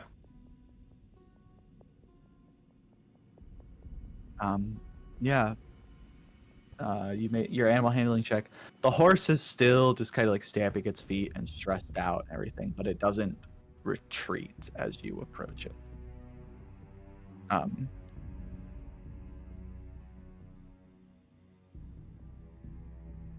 What would you like can to do? Aoife try and calm the horse down? Yeah, and you can can I make check an the animal bags? handling check to do that. Yeah. I see if like the I'll scratch say of if the back- Eva succeeds her animal handling check, you can check the bags. Okay. Yeah. If it's kicking around. Yeah. It might try something if you try to get Fair. into its bags before it's calmed down. Is there any sort of regalia that's like the bad guys? I forgot the name. I'm so sorry. I won't even make you roll for that, but no. You would see it doesn't have any sort of regalia or symboling in it, but it looks similar to like the type of horses people associated with the free cities would have had, like the design of the armor and everything. You'd be able to make that connection. I got a 12. How would I'm like gonna say on a 12, the horse is not having it. yeah, fair. Like you go to like grab at the what's it called? The The reins. reins? The reins, and it think- pulls back away from you and rears up a little bit. For And it, flavor, like, I think what she would have It'll done. like cross over the stream this way, kind of away from you. You can try something while it's doing that if you want. I think what she would have done, like rather than try and go for the reins, is thinking, "Oh yeah, I'm an animal too." She goes on her hind legs, so she's fully standing on two legs, and I can imagine she's quite big. Yeah, no, Like, the horse does not like that.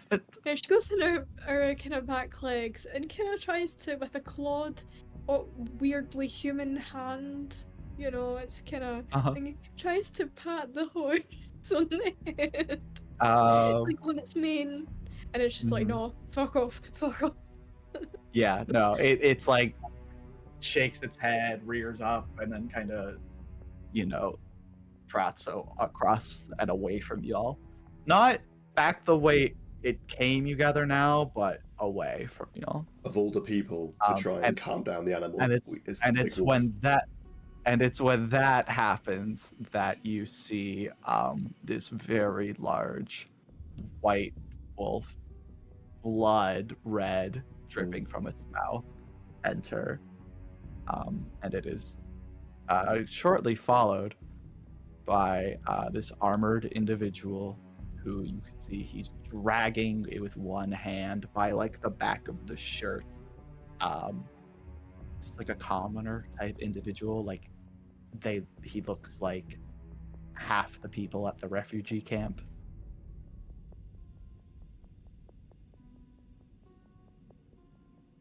So the wolf is dragging the man. No, the man is coming. The armored figure is dragging the man. Oh, okay, cool.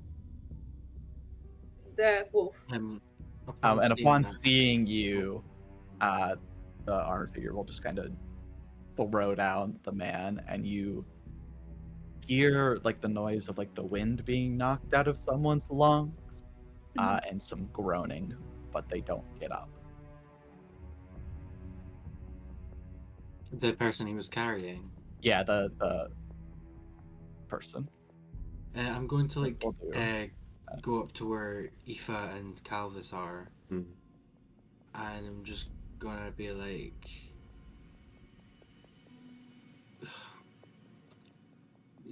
"Excuse me, what brings you here?" So polite.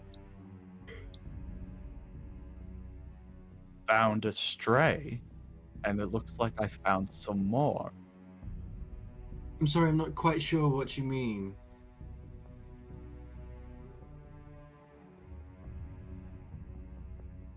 And without responding to you, he'll just lets out like a long, shrill whistle, and you hear them before you see them, but two more white wolves emerge from the tree line.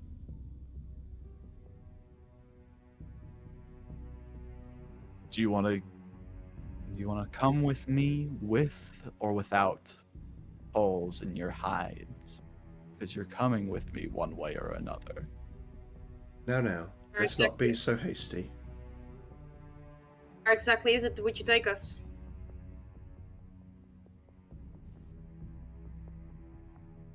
Where the rest of the strays are, where strays belong. I'll ask you the same question. Would you like to come with us, with or without holes? And can I roll an intimidation check? You may roll an intimidation check. Get it, Eva. Get it. Yes. Okay. Please roll well. Please roll well. Fuck. That's a 10. He just laughs at you. Oh, I'm gonna kill this bitch. He just laughs. And Real the horse turns to like run off. It bolts, and it is intercepted by one of the wolves, and it is just like ripped to shreds as the wolf lays into it. And I need everyone to roll initiative. Hell yeah. Okay. Go. Wee. Roll initiative. Sorry. Wait, no, I can do it on here, can't I? Yes, I can. Ah.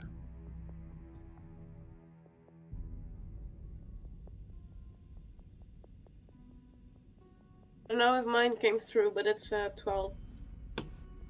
Okay.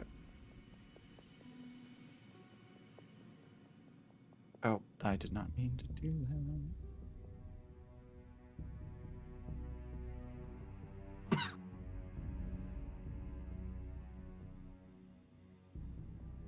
Okay. So the armored individual is going to go first. He is going to stride forward a bit. Sword just kind of like slumped against one shoulder, and with his free hand, he's going to pull out and level a crossbow at Aoife. And that's going to be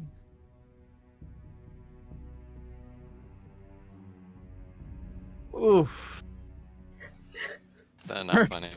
First roll against y'all of the campaign, and that is a nat 20.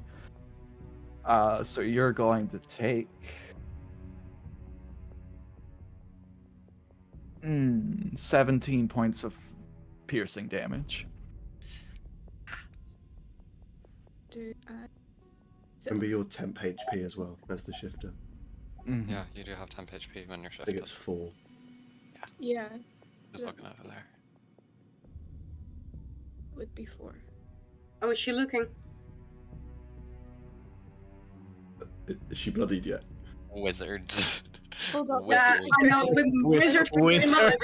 Wizard. 27, take away 17. Fuck! That's 10. 10. Yes, she's fucked up. Yeah, that's fuck. 1d4 emotional damage. Okay. May, it's your turn.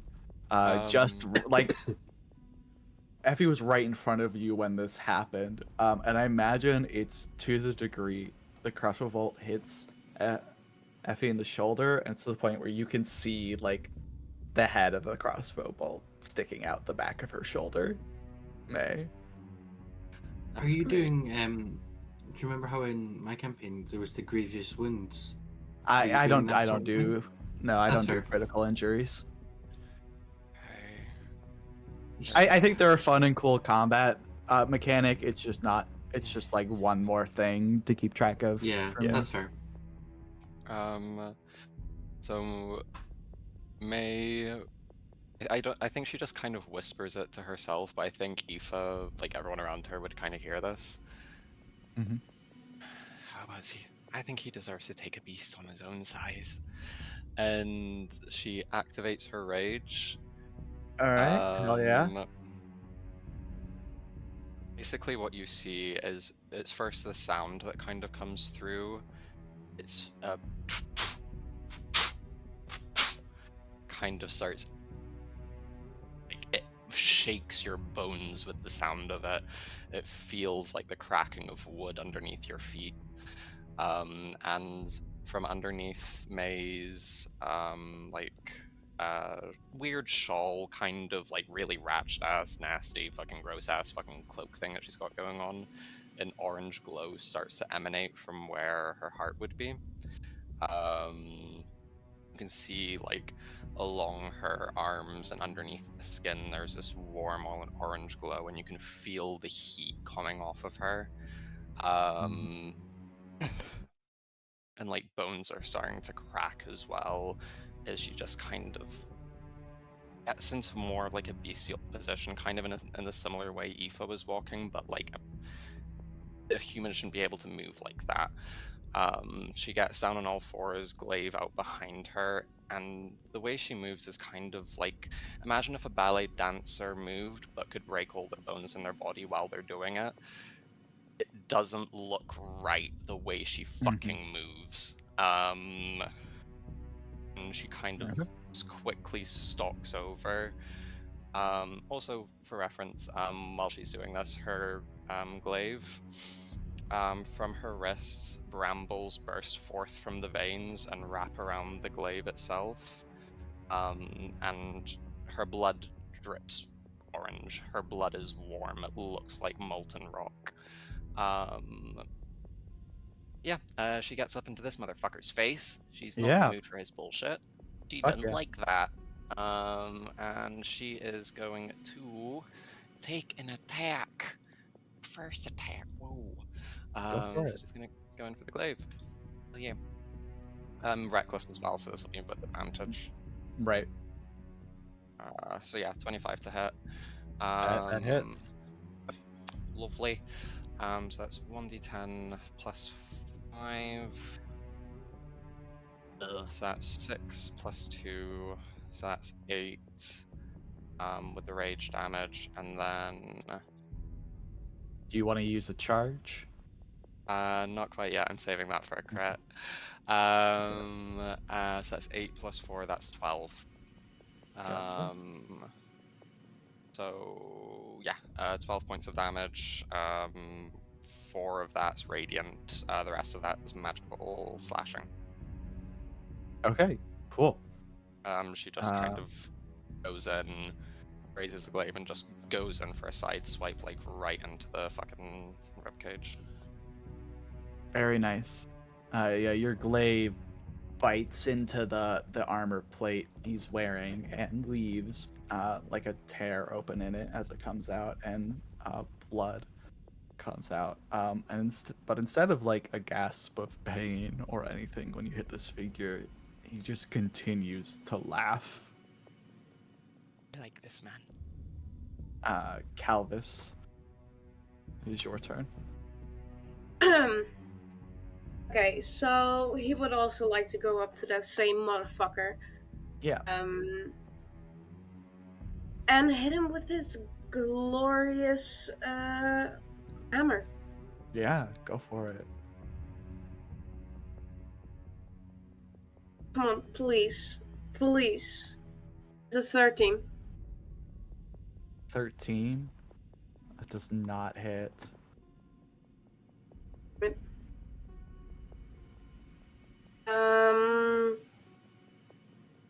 You can take an attack as a bonus action as well. You can bonus action make one melee attack with my rules. Forgot about that. That's actually really cool. I mean, the hammer counts as a. Does that weapon count? Or is it only smaller weapons? Melee weapon. Let's go. Melee weapon. No, it's even worse. It's 11. Oh, yeah. You swing down with your big warhammer, and the Indol just kind of deftly sidesteps and ducks past your blows. And it is to the wolves, which this one's going to lunge right at Albert. And it's going to take a bite right at you. That's gonna be. Does an 11 hit? No, it does not.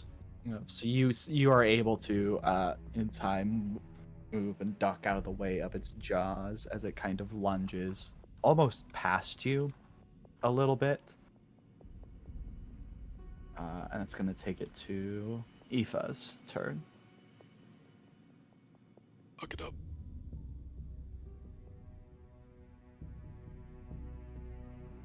You're muted. You're muted, darling. Let's have a look. Apologies. Right. And target yours.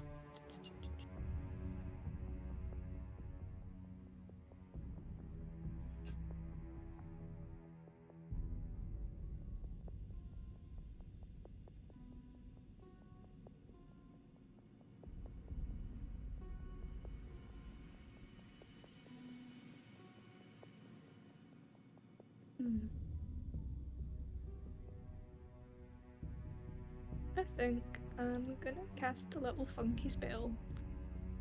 Let's see.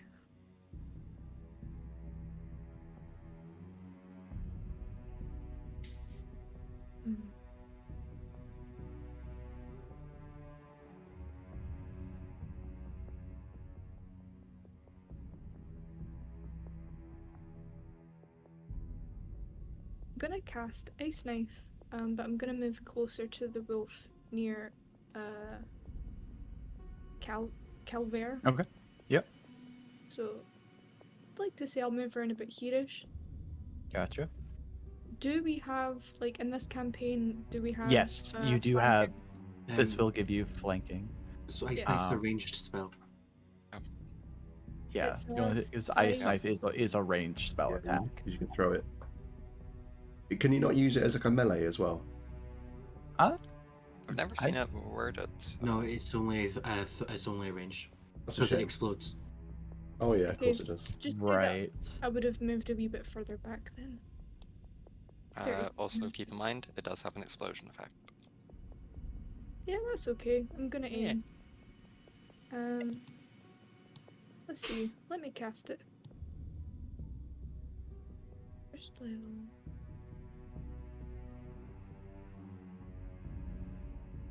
And I'd like to say that I'm gonna cast around about here-ish. Okay. So it's a roll to Does a hit for the 21 hit? initial damage. Yes, that hits. So Yay. that's a D10, and then it needs to make a Dex save for the explosion damage. Mm-hmm. Yeah, that's gonna. So it fails the Dex save. Right, so that's 15. All right, very 1d10 nice. plus 2d6. Don't know which one's which. We're still getting used to Foundry, I'm sorry. Okay. Anything Um, else for your action? Nothing else for action, but bonus action I cannot do. Can So I? if you click on the 15, it breaks it down for you. So it was 6 piercing damage and 9 cold. Lovely.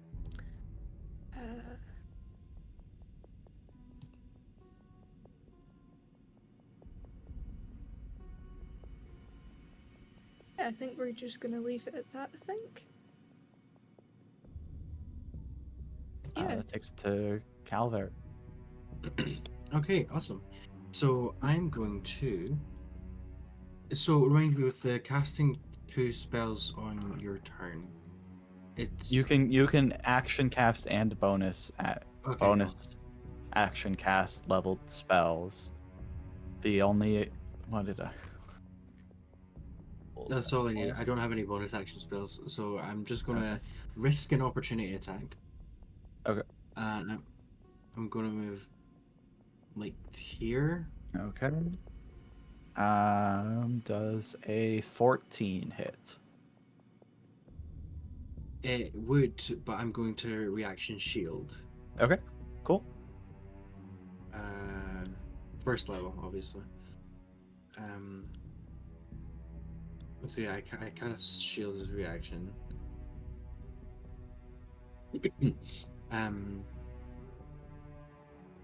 So you sort of, as the wolf bites in, you see the book sort of, let's say, on my hip, sort of float out and spread out, and sort of creates like an aegis that sort of acts as a barrier between me and That's the wolf. very cool. Okay. And And then what do you would like to do for your turn? With my action, I'd like to cast. I'm going to cast Acid Arrow on the Knight guy. Mm-hmm. So that's an attack roll. Mhm.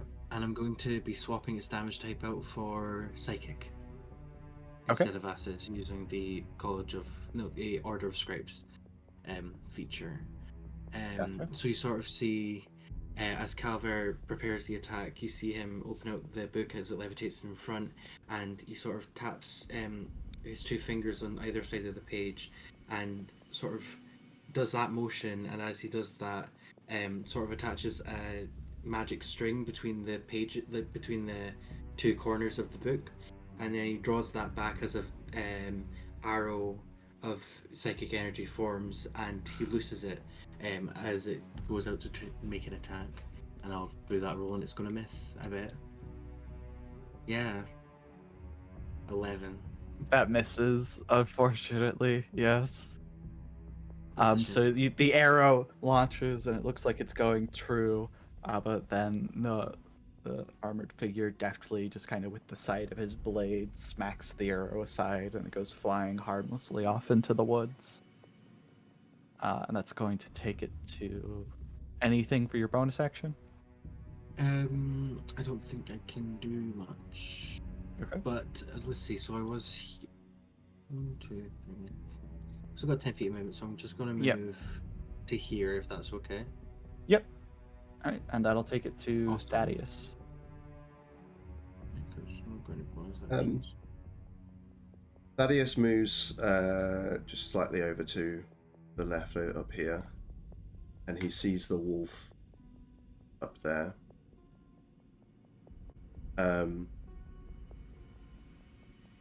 And he opens his book,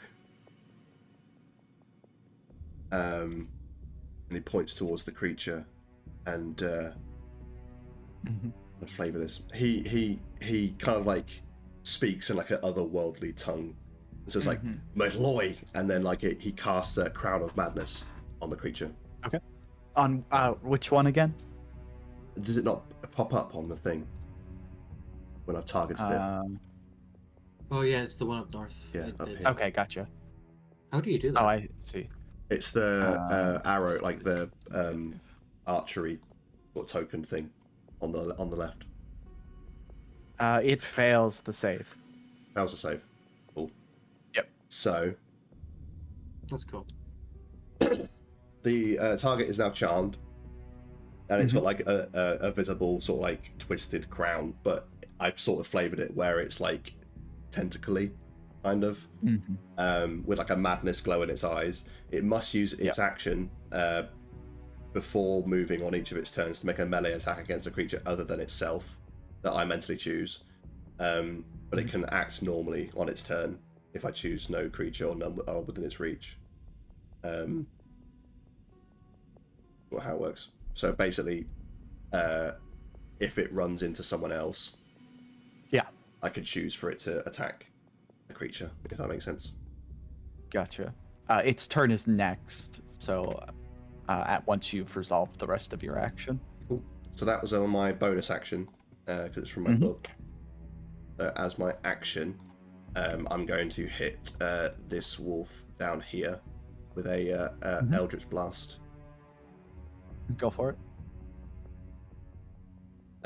And the way it sort of looks with the blast is he has his book open whenever he casts spells, and like his hand begins to like visibly glow as he shoots it, and as the bolt leaves his hand, there's like a radiation that like emits from his book, and you can almost hear some whispers come from the book as he casts it.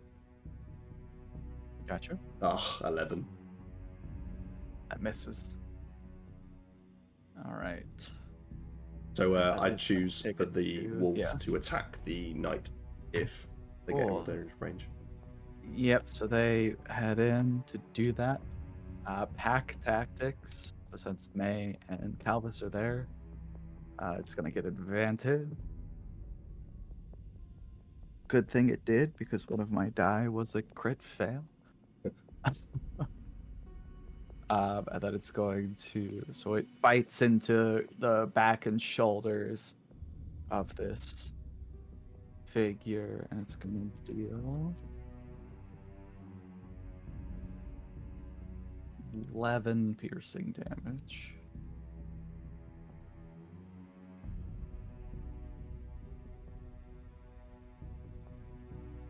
All right. Nice. And then that takes it to this wolf, who, at seeing you try to hit it with this Eldritch Blast, is going to charge at you, Yay. and take a bite at you. Yep. Oh, shoot. Dropping my dice all over the place. Does a 16 hit. It does indeed. Okay. So you're gonna take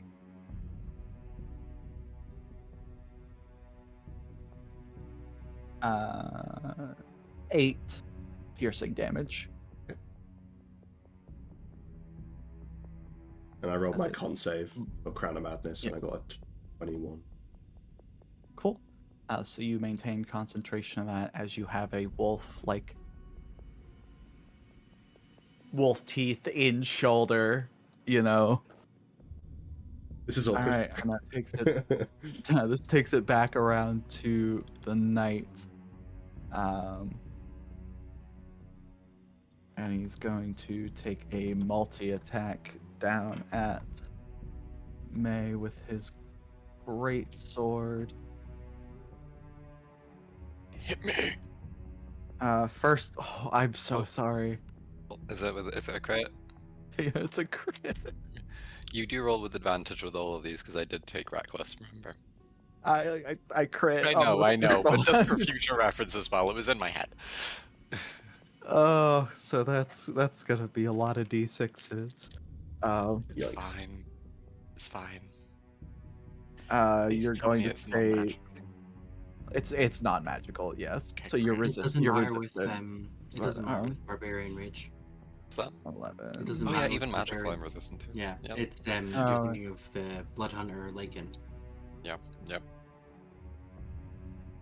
You're gonna take 20 points of slashing damage.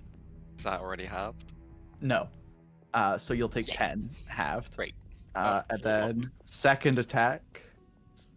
Can I use my reaction because I have Sentinel? So when someone Yeah. attacks my friend, I Uh-huh. punch Yeah, it. go for it. We Don't both that have guy, but- Sentinel! Yeah, so Hey, like that nice. can't happen. And he's Oh. gonna miss his second attack anyways. If So two people have Sentinel, you can't Sentinel attack. Shit, seriously. If the Sentinel. It says it in the description. If someone else has Sentinel, and they're the one that gets hit, you can't do a Sentinel attack in defense of them or something like that. You have massive. When a creature within 5 target and that target doesn't. Yeah, and that target doesn't have this feat. That's Oh, yeah, really you what both the have, fuck you is both have that? Sentinel. Is that for stupid ass rule? You should've- yeah, both of the frontliners having Sentinel was not Yeah, no. because of combat. Okay. Well, okay, that's we need to split up from now on. that's funny. Yeah, but that would make sense because the other ones all are distant. Yeah. Being One 5 right. feet of me. One Well, protect the that's- back line, one protect the front. That's it for them. So it's your turn, May. Okay. I'll say for that hit when he clonked me, it went because May doesn't have like any like natural armor or anything to stop Right. a hit when it hits, so it like gouges into her. Like it's not Yeah. clean at all. It looks painful. Yeah. She just blank face, but as she takes more damage, thorns start kind of sprouting out of her eyes, just kind of clinging down the face, and more blood starts dripping out of them along with the wound. It's a little fun thing. But yeah, we're gonna take some more attacks on this motherfucker. So, Yeah, go for it. Reckless. You have advantage without doing reckless because that wolf is charmed. So that's a 15 on the first hit. Oh, wait, no, yeah, wait, no, that's not with advantage. Shit, I'm an idiot. Yeah, you have advantage. 24. That'll hit. Yeah. Okay. I'll do the second one as well. Yeah. So I'll use my bonus action. 25 to hit. Both hit. Oh, beautiful. So that's 12.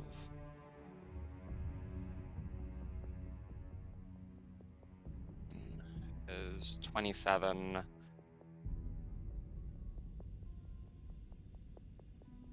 29 points of damage.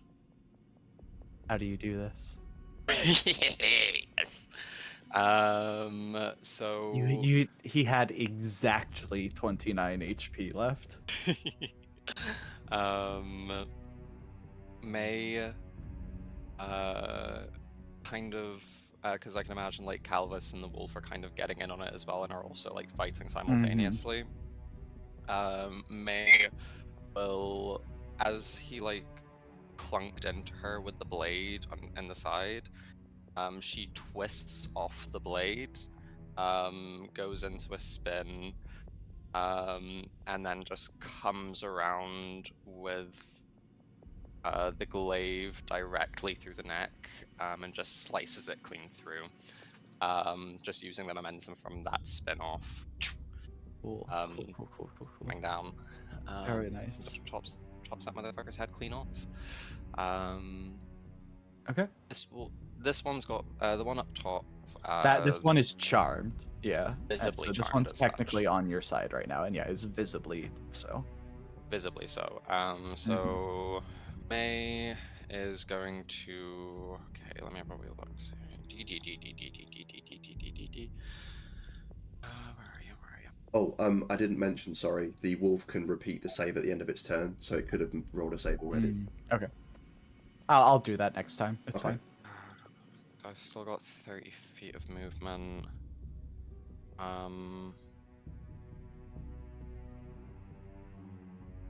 Maze.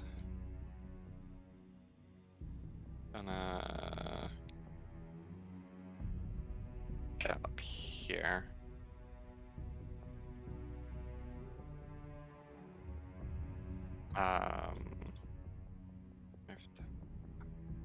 Still within her melee range because she's got 10 feet. She's got 10 feet of reach. Yep.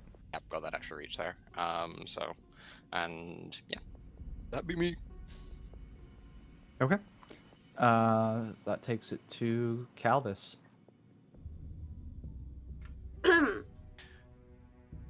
Let me see. The one that's standing right in front of me. Oh wait, that was under a spell, right? This is the the one right in front of you is the charmed one. You've got this one and this one that are not. I'm going to the one that is standing next to Thaddeus. Okay. I'll try to hit it with the hammer again. Yeah, go for it. 24. That hits. Oh, nice. And I rolled a 12 on damage. Gonna roll a separate d6 for ice. The cold. Oh, 6. Finally. Very nice. And can I use a smite for the funsies? Yeah, go for it. You can use this as long as you got spell slots. Use those smites, yeah.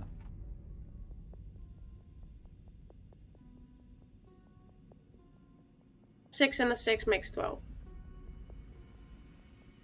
Okay. So that's 24 plus 6.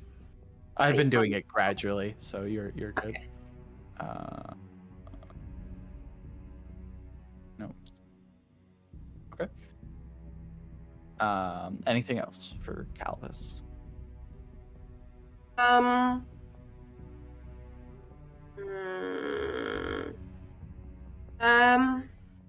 Let's try this shit out. I want to use face step.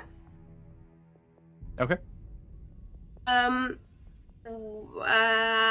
Which is like 30 feet, so I'll go down to the other one. Yeah. But before that, basically, that wolf needs to throw wisdom saving throw. Which one? The one I'm standing at now. A wisdom save? Okay. Yeah. That's a crit fail, so it fails. And now he will be frightened till the end of my turn. Okay. Gotcha.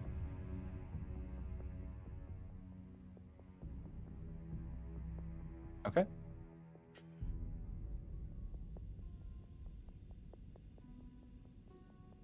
Oh, I see. Like, boom! And he disappears. Stunned. Oh. These are so tiny. I'm gonna flavor There's what he did real quick still. So basically you see Calvis walk up to this wolf, like his heavy footsteps like pounding into the ground, and you see that with every step he takes, like ice like shoots from his from the place where he's standing, Yeah, he just smacks his hammer onto the thing, just the frost like getting into his fur, and then he just says, "Oh," and he disappears. Whoop. Okay. That's gonna take it to this wolf, who is gonna just lay into the one right in front of it. That will, however, proc an attack. No, you didn't use your reaction because you couldn't sentinel. So you can make an attack of opportunity, Calvis, if you want.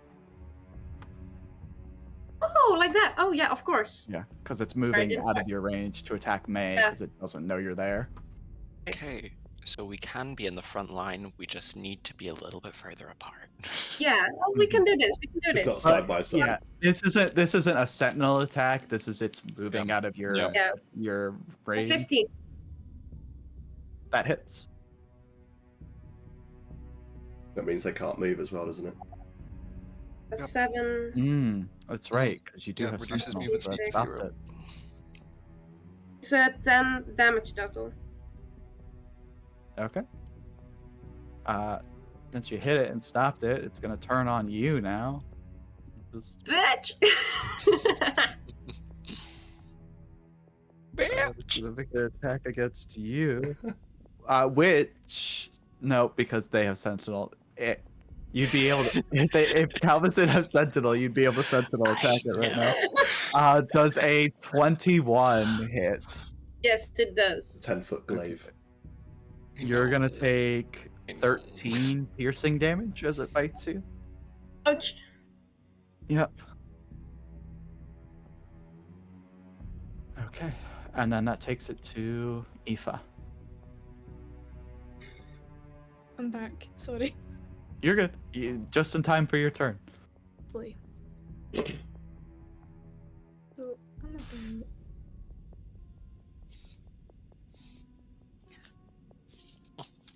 but 10 feet. Okay.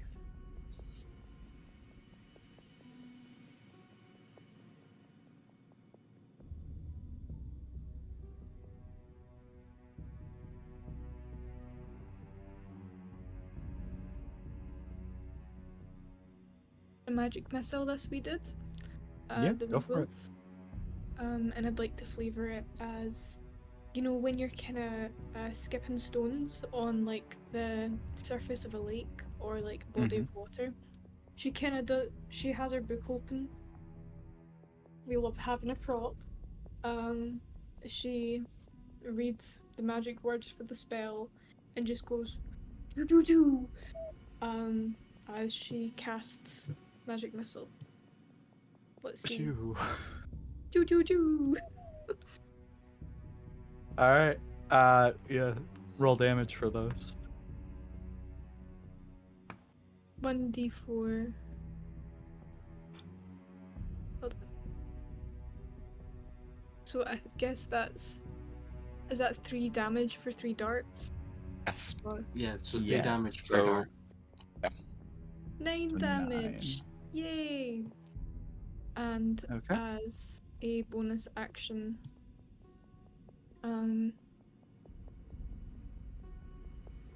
I would like to use my, where is it? Longtooth shifting strike. Let's see if I can do that.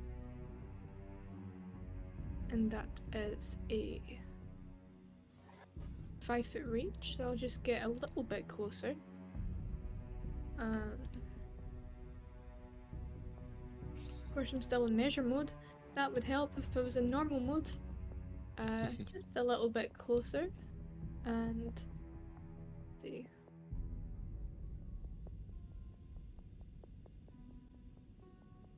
For some reason, I'm having real difficulty trying to get to my bonus actions.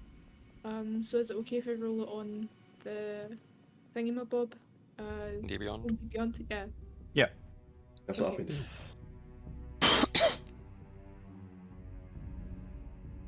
So that's a 13. And Okay. roll damage.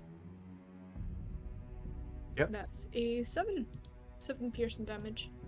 Okay. and then I'll end my turn. Okay, Calvert. Cool. How are the creatures looking? This one down here is bloodied. The other two look fine. Okay. I'm gonna cast Magic Missile at 3rd level. Okay. With my little. Yep. With your ring. Yeah. So. It's 5 darts. Yes. So I'll roll that.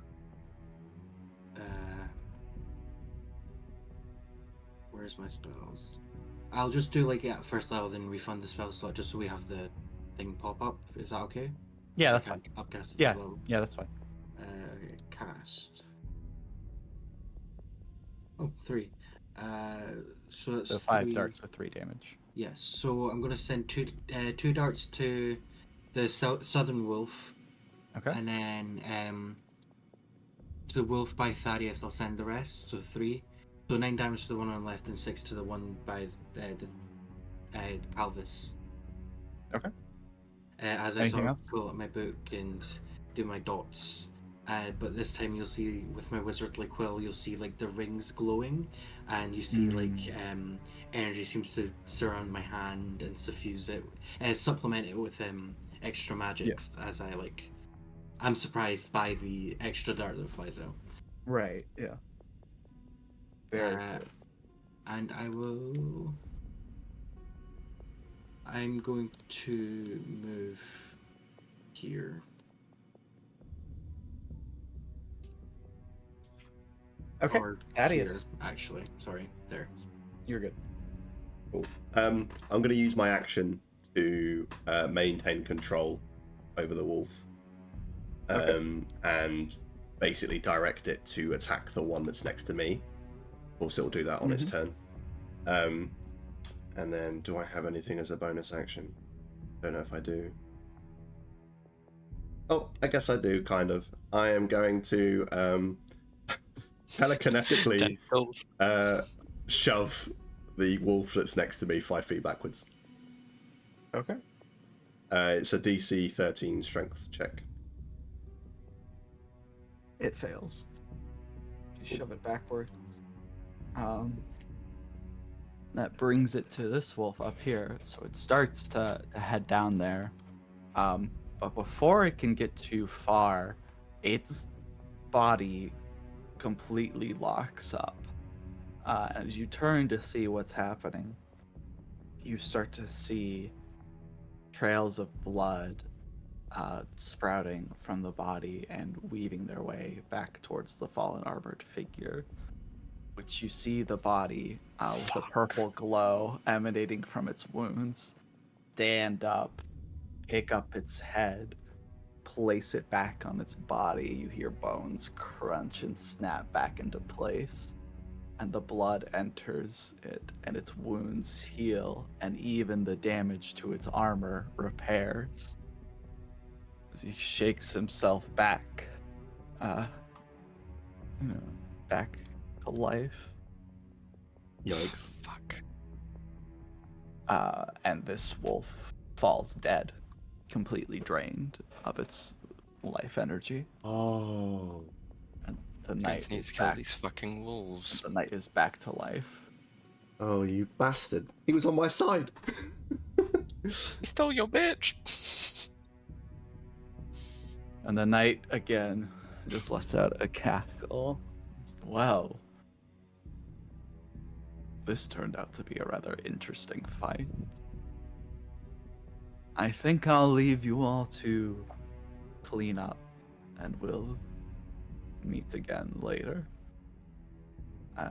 And he turns and begins to stride back out of view into the fog. How much fucking movement do I have?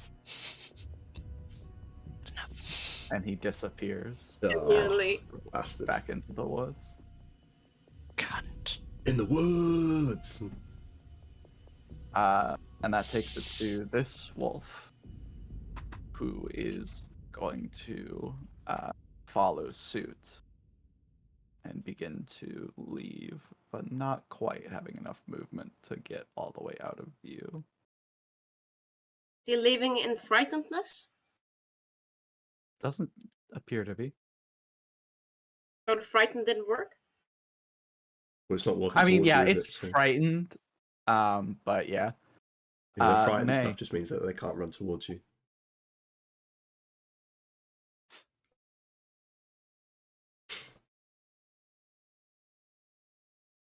I'm just checking if the spell still works.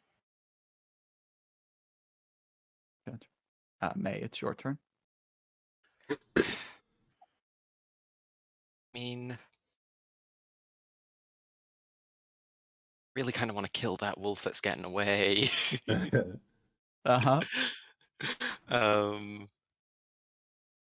Oh. Rip.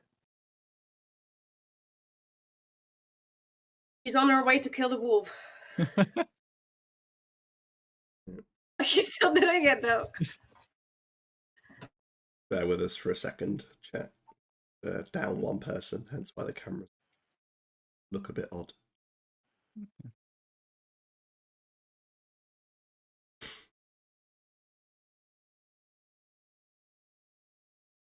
I don't know if they even know they're not in the call. I don't know either.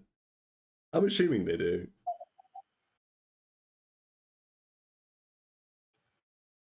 Hi. They did say their internet was acting up earlier. Exactly. Yeah.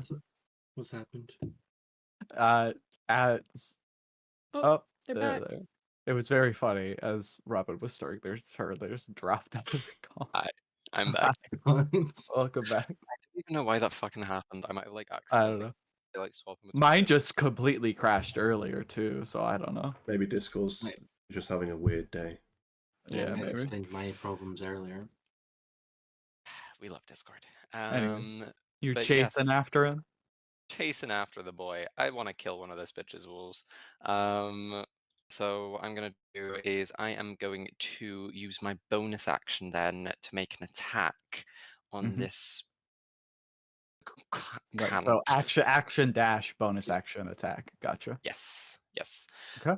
So we'll do this with reckless because I'd like advantage. Mm-hmm. Just barely hits. Okay, lovely. So that's 1d10 plus 5. So that's 7 plus 2 is 9. 9 plus 5 is 14 damage altogether. Okay. It's very bloodied, but still up and moving. Okay, I fucking move. All right, Calvis.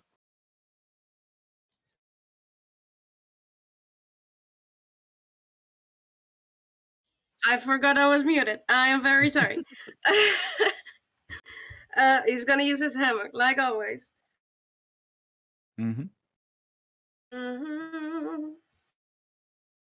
That's not gonna hit. Hammer time. 10. Not hammer time. He misses. I'm gonna roll again for the bonus action. Yeah. No, that's also not. No, maybe 15. That hits.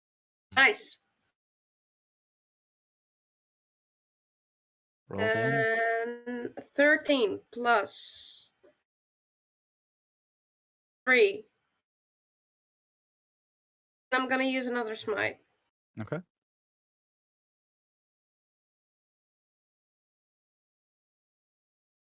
That's very sad. Plus 4.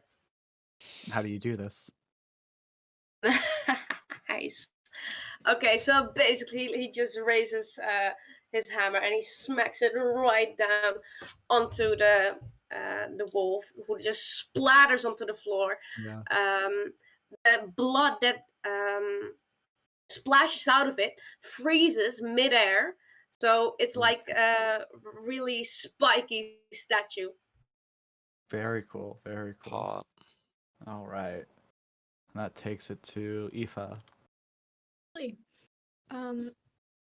So Aoife's got an eye on the one that's trying to get away. Mm-hmm. We're all gunning for this bitch.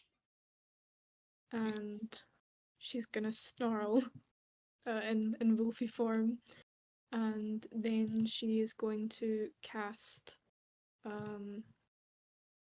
Firebolt at the little wolf. Little wolfy guy. Maybe we'll get some free wolfy fillet steak. That's a 14. That hits. That hits. Come on. 3 fire damage. Yeah, it's still moving. Every little Don't know. helps. Remind me, what's the rule for bonus actions and spells? You can cast any spell that only requires a bonus action to cast on the same. So you can cast leveled spells on both your action and bonus action. It just still has to be a bonus action spell. So you can like Misty I don't have Step any bonus. and Fireball on the same turn, but because Yeah, I we're don't have. low level, we don't really have too many. Yeah, No. it'll be cooler at higher level than it It is will be. right now. Okay. Bonus action. I can do fuck all. I'm sorry, guys. Yeah, that's the thing. That's the thing with being in low level wizards is you don't really have a Mm. ton for bonus actions right now. Calvert. Right, so I'm gonna run up here, and this guy. That was pretty rough. It's roughed up. It's Yeah, it's bloodied. I'm going to just magic missile. First level. Magic missile. Pew pew Oh. pew. To feel you safe, or should I do something else? I'm actually going to chromatic orb, and I'm Ooh. going Ooh. to. What damage type are we feeling? I'm going to do. Well, fire. Maybe. Yeah, I'll do fire damage, chromatic orb. Okay. Hopefully it hits. Yeah. Why is it telling me to do it? So I said fire damage. Actually, I'll do lightning. Have that Genasi theming. Yeah. Lightning damage. Roll. Do that roll. Oh, that's rolling damage as well. I think. That's what that hits. So Did it roll damage as well? Yeah, roll 20 or 18 lightning damage. it's still up, but just barely. And God like, fucking damn it. um, Let Wolfie go home. no. No. Fuck your wolf, fuck your dog, we're gunning for the pets. We deserve a steak.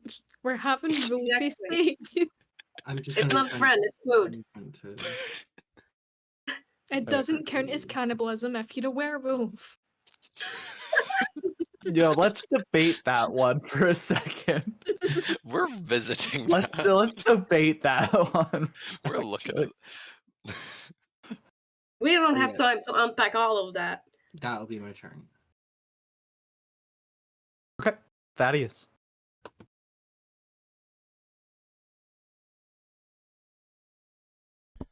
Okay. I guess he's in the same mindset as everyone else. Do not let this wolf escape. So this wolf. Fuck its mother. We're getting so he is going to reach into this creature's mind from the distance, and try and trying to flavour things, but my mind is completely gone. I'm just gonna say it as it is for this week, and then next time round we'll be all right. I'm gonna cast Mind Spike. So it's a Wisdom saving throw. Yeah, Mind Spike, but it's just tentacles going in and worming their way. Yeah. It saves. Oh damn. Just barely. Does this one a save or suck? It's half damage on a successful one. Yeah. Okay. That'll be 7 points. How do you do this? Oh, nice. You get it exact. You got it exactly. Nice. So I sort of reach into the mind of this creature and try and like because the way the spell works is I'm aware of their location, so like just to try and like tap into their brain. But I aim too hard and end up destroying their brain. So as I go to try and reach out towards them, the wolf stops in its tracks, and it begins to shake, and its head bursts, and tentacles just burst out as it falls to the ground dead.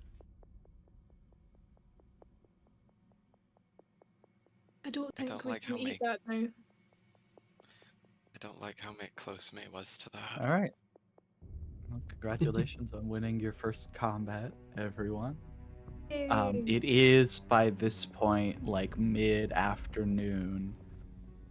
You're getting to that point where it's starting to get dark in the woods, but not,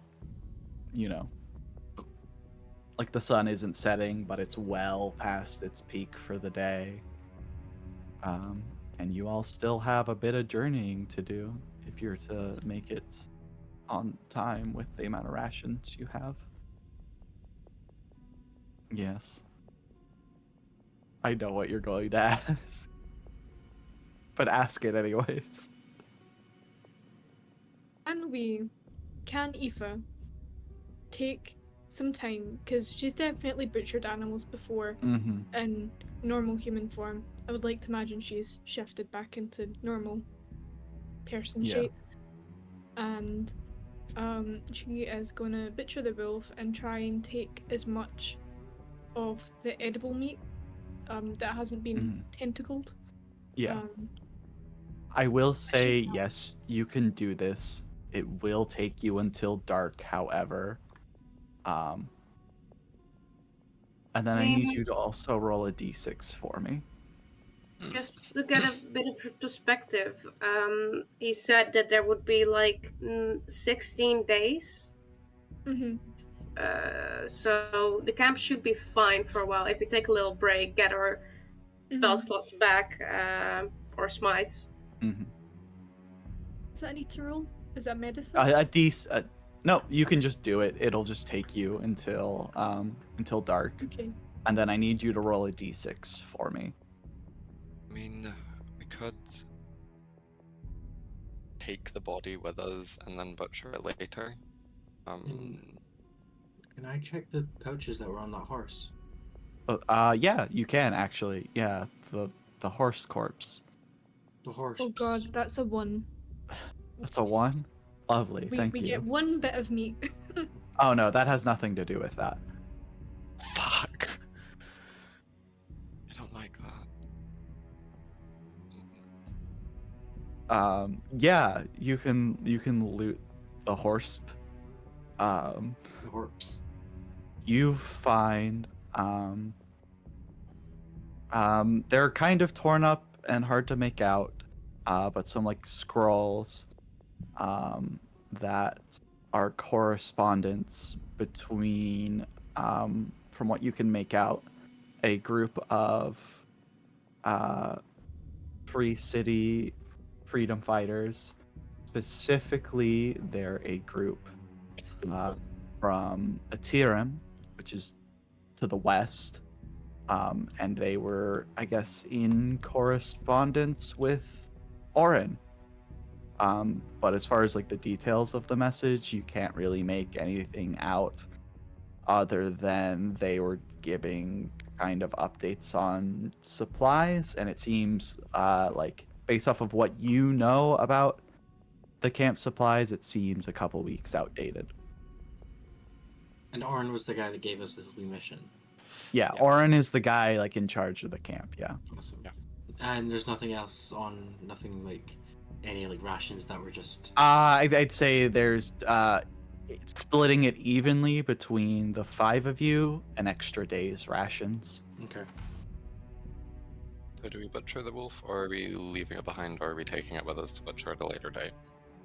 Not because I'm a learned butcher or anything like that, but I think the horse's meat would be better for us taste-wise. No. Wolfie's already been butchered. She Right. just went and done it. She doesn't care. Yeah. Honestly, the more meat, the better, right? Yeah. I mean, So you all, sorry, I forgot the you can do the butchering, and you can all take a short rest while you work on this. Okay, thank you. Um, So just to recap for spellcasters, picking up weapons. Spellcasters, you can you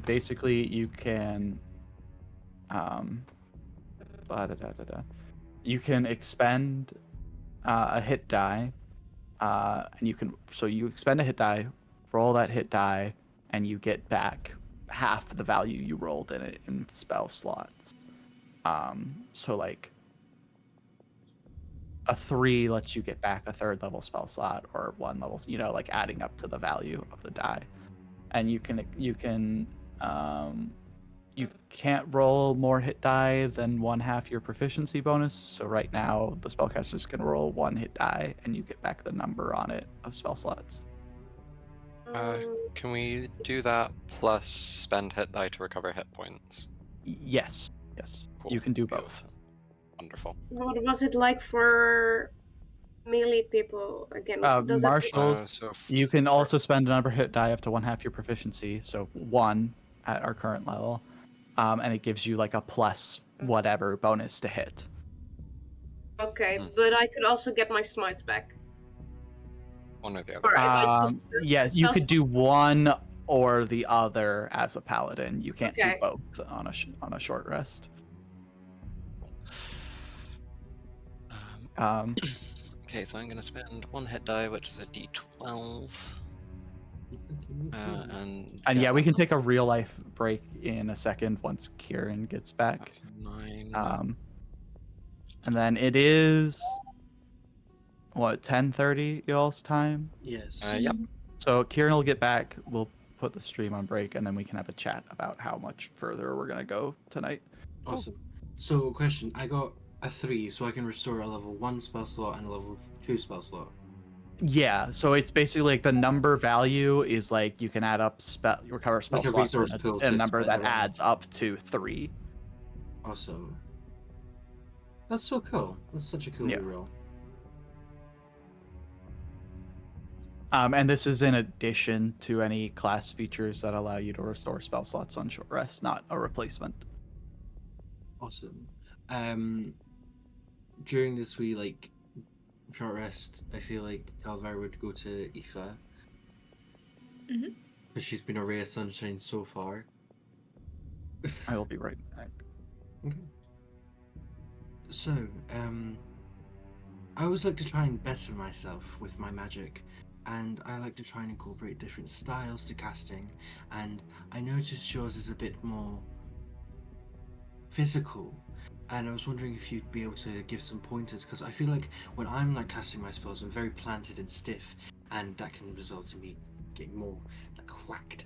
So I was just wondering if you had any pointers about maybe doing better, because maybe if I was a bit more nimble I would have hit that arrow. And she does genuinely like try and answer the best that she can. See, I'm new to this. I've only started doing this about 3 months ago. Before that, I wasn't a caster. Period. But I think sometimes training up and having cool motions, I'm not sure if that actually does anything or if it's what the healers call a placebo effect, whatever that is. Right. But it seems to work a little better. Well, I think maybe... you're a pretty good spellcaster. Thanks. With earlier with when you were asking about Nimbus, I don't know if it's a friendship we've got. I think it's more of an understanding and a bit more than friendship, because it's quite a much stronger bond. And also, we may be able to teach you that spell. Since have you not got that in your spell book? No. Well, I might be able to teach you. I A don't know. recipe I'm book. not... Sorry, recipe book. Yeah, maybe we could find a scroll somewhere for you to copy, and we could get you a little Nimbus of your own. I don't really understand how did So owl I was- could really the get owl into the was there. specific. Yes, right. So and then it went into the book. yes. So I pull out my book. Like, if you look here and you see like a real detailed drawing of an owl, like amazingly, and then you see around it, like if you look closely on the lines, you see like glyphs. Like the lines are entirely made out of like magic text and glyphs. And so yeah, if you see here, and he sort of traces a circle around it and like taps it, and you see like this ink sort of pour onto his hand, and he lifts it out, and out comes like this like spread wings and shit. So yes, it's sort of like. Do you know how? The big of it is I bind a celestial spirit into this form, and it can do little tasks for me and help out. And in return, it gets to fly around.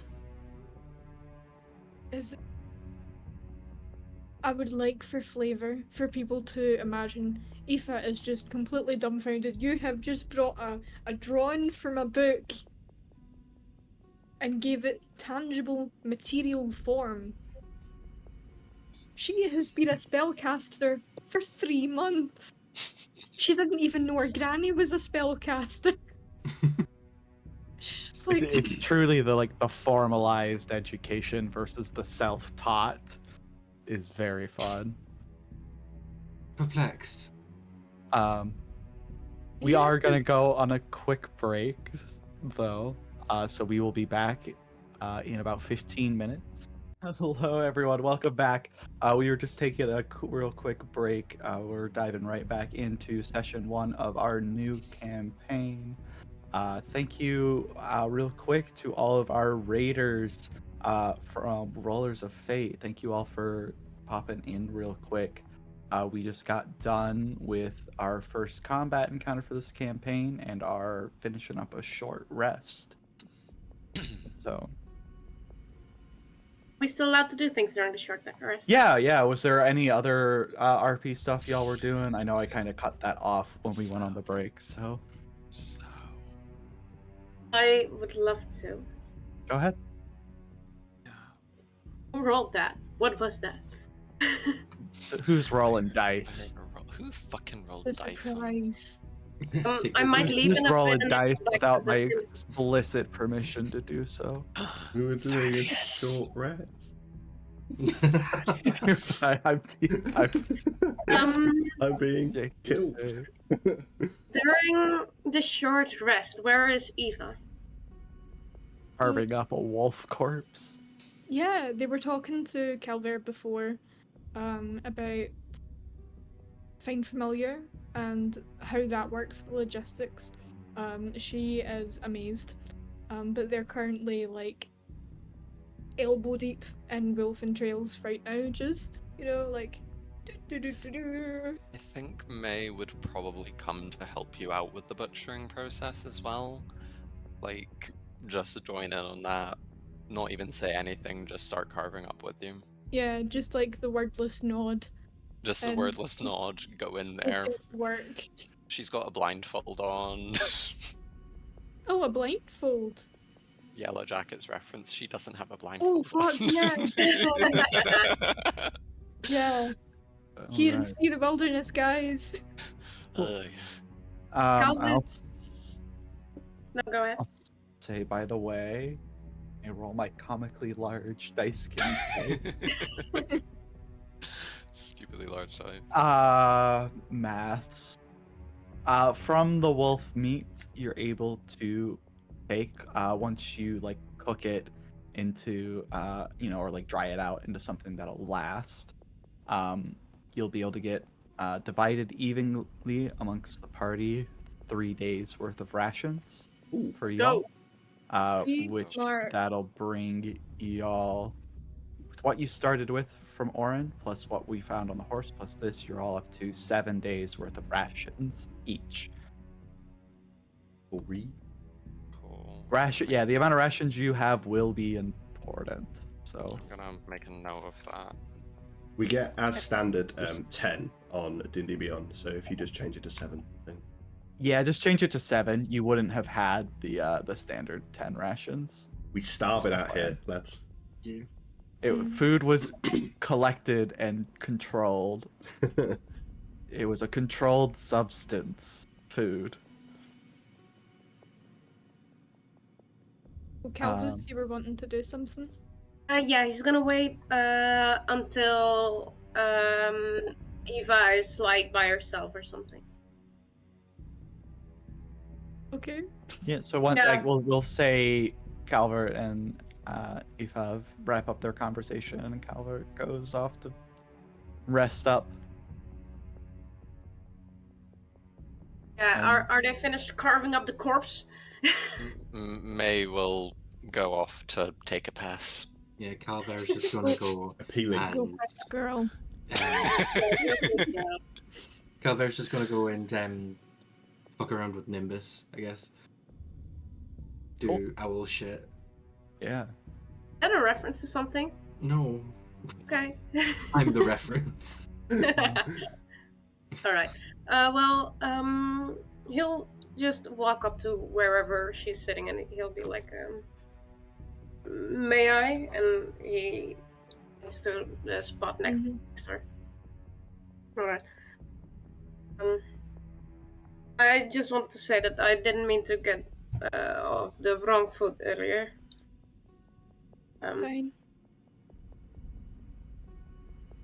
I know that you don't seem very keen on anyone, really. These were my woods long before they were the dwarfs' woods. Yeah. So having 200 people just show up as different, to say the least. It's better than 200 soldiers. Right?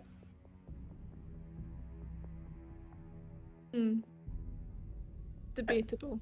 Could demolish them.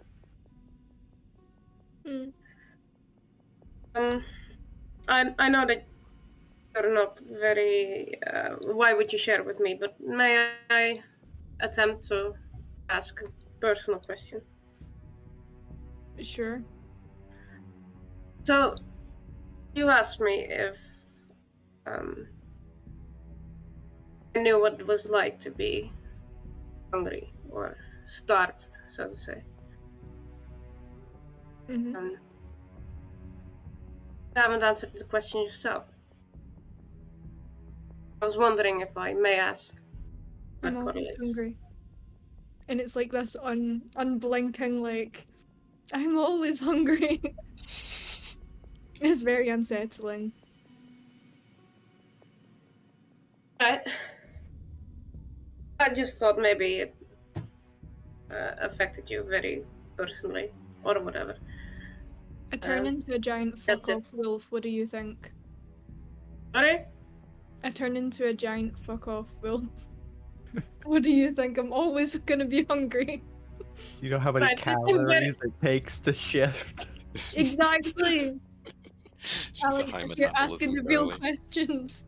Like Hulk, but like hungry rather than angry. I just gotta say also, after playing a 1.5 year long campaign with y'all where our characters got very close, the tension and awkwardness between a new party is Genuinely, I'm like trying to bond. Yeah, it's the Hulk. Like, but I'm she used to angry. being warm and happy Rolo. I'm not used to this. No, it's so good. The RP is so good. Yeah, I guess as the long rest wraps up and you finish wrapping the meat in bits of cloth. Yes, did you have something, Luke? I feel like Calver would go over to Thaddeus at some point Okay, and be his cool. man. Have a wee chat, quick. You're Hello. being timed. I think your name is Thaddeus, right? You have a creepy book. I have a cool book, and she has a cookbook. And I was wondering if you could tell me about your book. this is some kind of club I don't know about. It could be. Why? What is your kind of book? It's just a spell book, nothing special. I can actually do a little bit of magic with it, and I can copy down magic better with it. It was actually passed down from my master, but let's not get into me, you're distracting me. Let's talk about your book, because it's a bit creepy, and it's a bit... tentacly? Put it lightly. Yes. I still don't quite know exactly what it is. I'm just learning things day to day. I've only had it in my possession for about 3 months. Months is a really big number for these people. Right. Well, if you ever care to do some experimentation with the book, I'm more than happy to document it and see what happens. Also, Yes. I had something else I wanted to say, but it's completely escaped my mind. Yes. Let's see. Nope, completely gone. It'll probably return in some time. 3 months. Probably, yeah, 3 months. Yes. All right. So as the short rest draws to a close, the meat has been, butchered and packaged, and the sun has started to set as nightfall begins to descend upon the woods. Notably, the individual you fought earlier headed off in pretty much the exact direction you all would be headed. And he did leave a pretty distinct boot trail along the way if you would like to pursue. Are the wolf? Oh wait, no, the wolves didn't escape with it, did it? Only one. Did one of them escape with it, or did all of them die? I'm counting 3 wolf corpses on my screen, Yeah. so It was good. We fucked up as wolves. We fucked Nice. up as Dear wolves.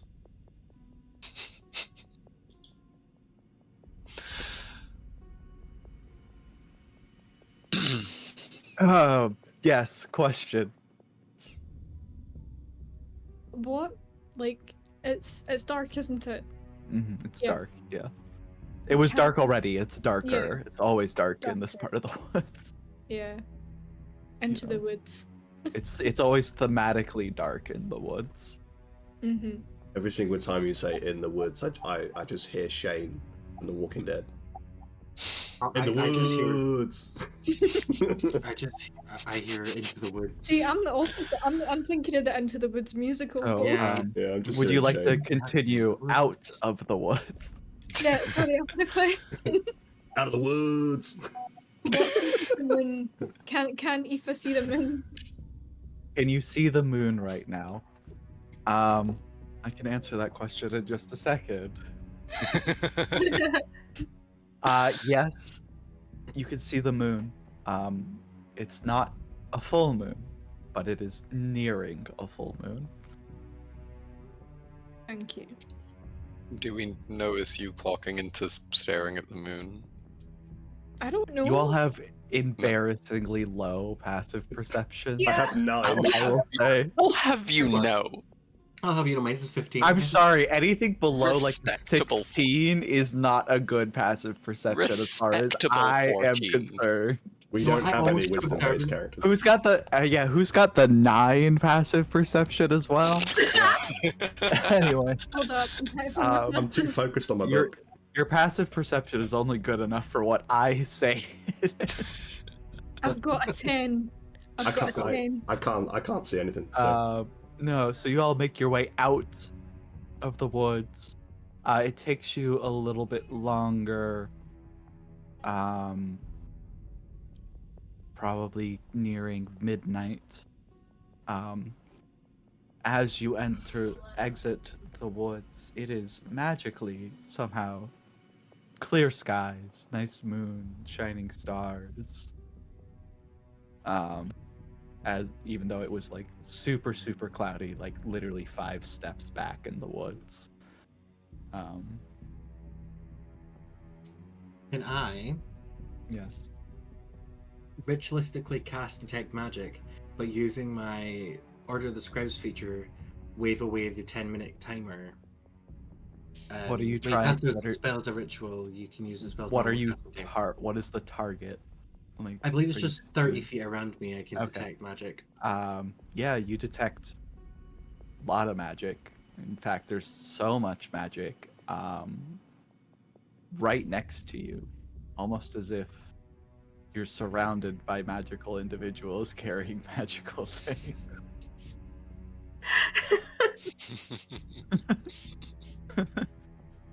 Guys, there's magic here. It's all around us. But as far as the woods go, you get like the sort of latent sense, like ley lines and like the weave and all that feels a bit stronger here.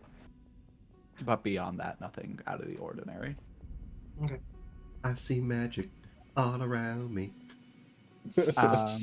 Looking at the map, See how you said like the weave is like stronger here? It feels stronger here. Yeah. Is there any way? No. Like it's like instead of being like, I don't know, it's like a higher count thread here, if that makes sense. Okay. It's Egyptian Con. Yeah. There it is. Quality weave.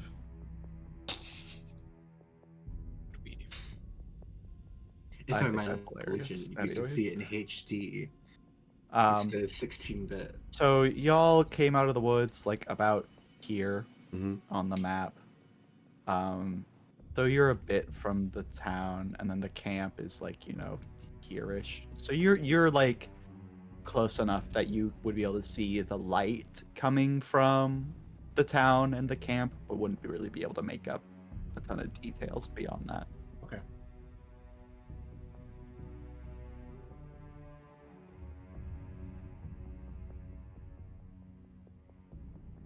God, my Discord did not like doing that.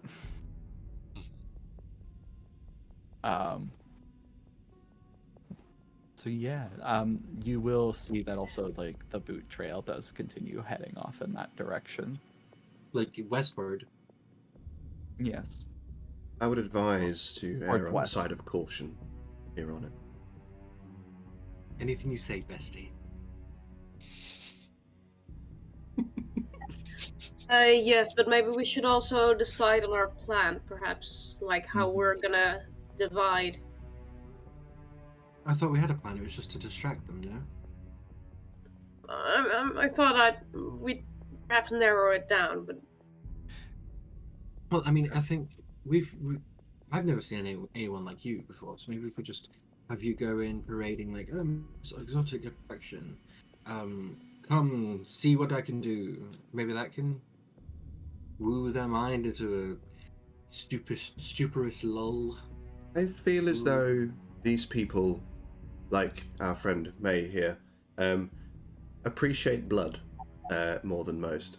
So I would say that distractions are off the table.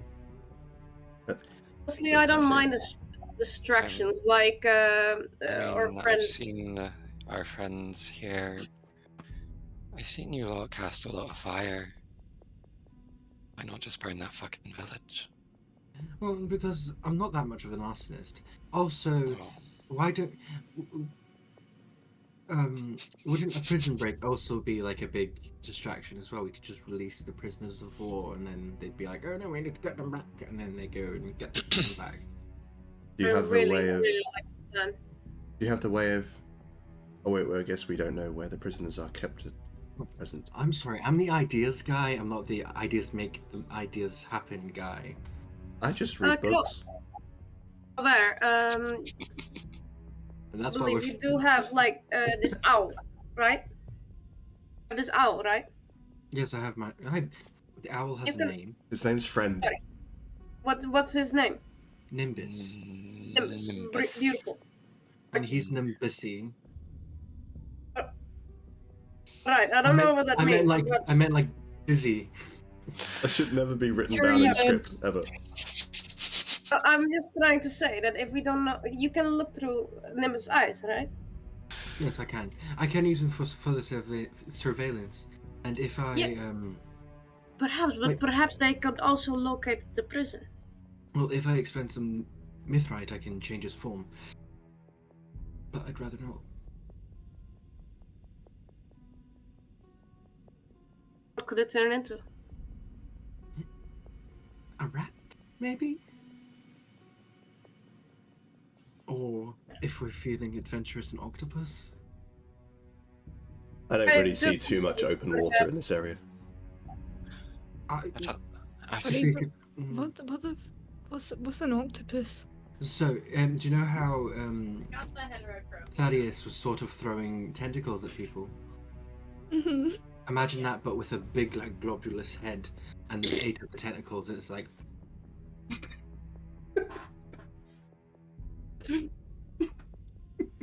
Oh wait, sorry. I just love the idea of Aoife being familiar with the concept of a tentacle, but not an octopus. Separate Like, things. so Once, times it by 8, add a head. She knows what a squid is the octopus. She's not. Octopussy. Way. Oh. Honestly, By You said it tentacle, first. like, do you mean like a worm? Like the, So- the weird worm thing that Thaddeus over there kind of had. So that's not a worm. That's very different. So imagine if the worm wasn't alive but was a limb and had little suction cups. You know what a suction cup is? Yes. Did you ever get a massage? Okay. Have you ever gotten, like a mug at home? If you like squeeze that on your arm really like hard and it sort of won't come off, and you go and it goes. See, if Well, I've this done is a that lot as a easier. child, I'm gonna cast my minor grand illusion. will mental. I'm gonna just minor illusion an octopus. We got there This What is the an fuck is that? octopus. Kill it with fire. Can I cast fireball? You want to cast Fireball on the minor illusion? on his hand. Yeah, make an attack roll. or perhaps Burn, save baby, burn. possibly. Oh my word. This is how you can tell I've had barely any sleep. I'm just like, yeah, let's do it. It's funny. Do it for the lol. Naturally. What was it? 20. Roll damage.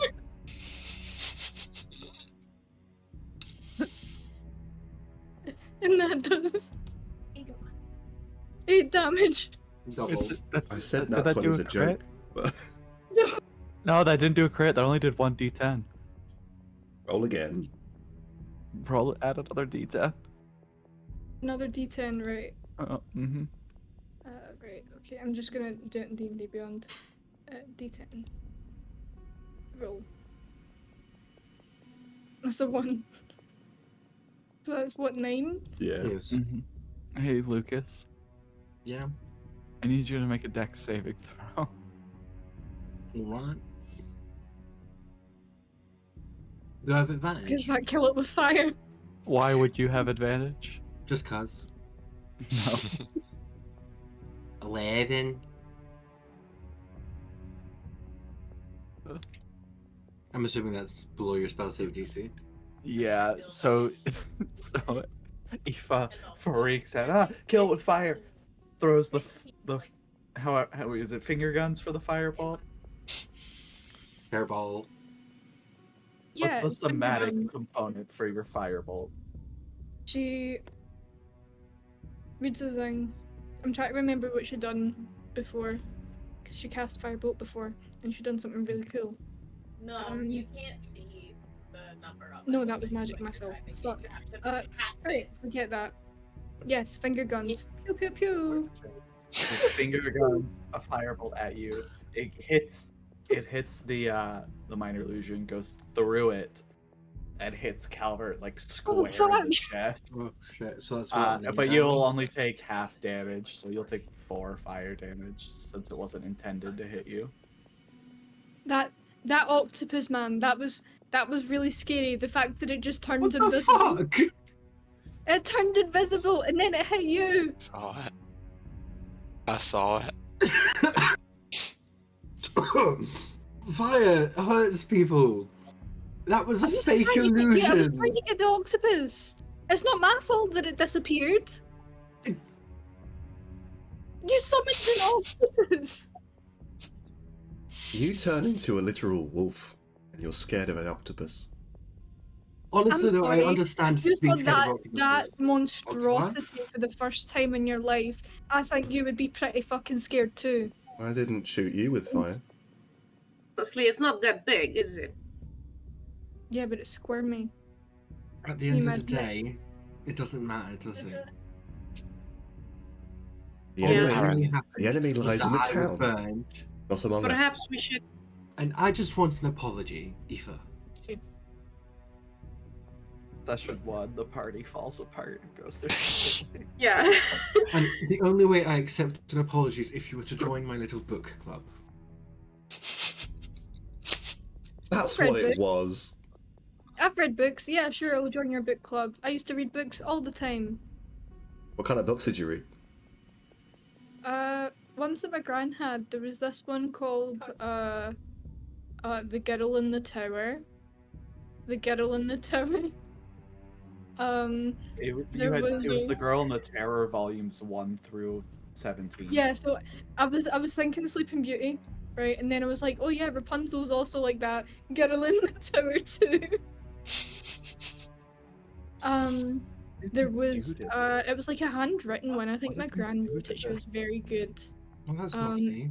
So fiction writing.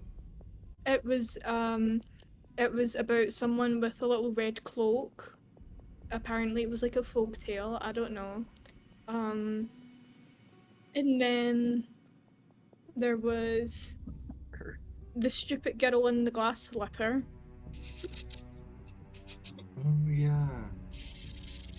Because who's stupid enough to get stuck in a vat of pitch? Who's stupid enough to wear glass shoes? Exactly. Ouch. That's sore. It's rather odd. I mean, there was other books. Yeah, I'll join your book club. Never read a fiction book before. Honestly, not gonna lie, I was kind of going somewhere with this. Oh yeah, you were talking. For the whole the tentacle thing, whatever that was. And, so you, Octavius, yes, sure. Yeah. So like you've three things you can turn it into. I still think that perhaps this owl might be the most useful in detecting wherever these prisoners are. It's nighttime, so like it's not. Since it's nighttime, it won't be that out of the ordinary for an owl to be like. Woo! Also, owls fly pretty silently. Yes. But also, I Do you don't know know a what lot owls about catch? birds over here, but perhaps he has like this vision. Don't birds look into night? You know what owls catch, Calvis? No, I'm no. They catch mice. And do you know how hard it is to catch a mouse? Very. Oh, it's not that difficult. That is very difficult. If you have a beak and talons, yeah, I it's got an quite. owl to catch my mice. Okay. Right. I think it didn't sound like that, but I think you were trying to confirm my point. Yeah. Okay, all right. Sorry. Who So wants I to think catch mice? I don't know. besides catching mice, perhaps it could catch a prison. It could Yes, it catch, could catch a a prison. Yes, It's it his could eyes. catch a prison. He might be a bit Design. too small to Yeah, catch I a don't have prison. the kinds of magics to make a colossal owl, but I like your thinking, and maybe we can have the owl deliver a key we've stolen from one of the guardsmen to unlock the cages. Perhaps, but maybe we should locate the cages Cage eye. first. Could you see? First, we can make the owl see the cages, then we know where to go, and then it can deliver the key. We can get a bird's eye view of the entire plan, literally. How tall is Calvus? This is like a clock. That's the literal translate. He's a big ass motherfucker. It's a number. I didn't know big ass motherfucker was a measurement. Yeah. Yeah. It is in this world. Yeah. Mhm. It's 5 foot, 6 foot, big ass motherfucker. Yeah.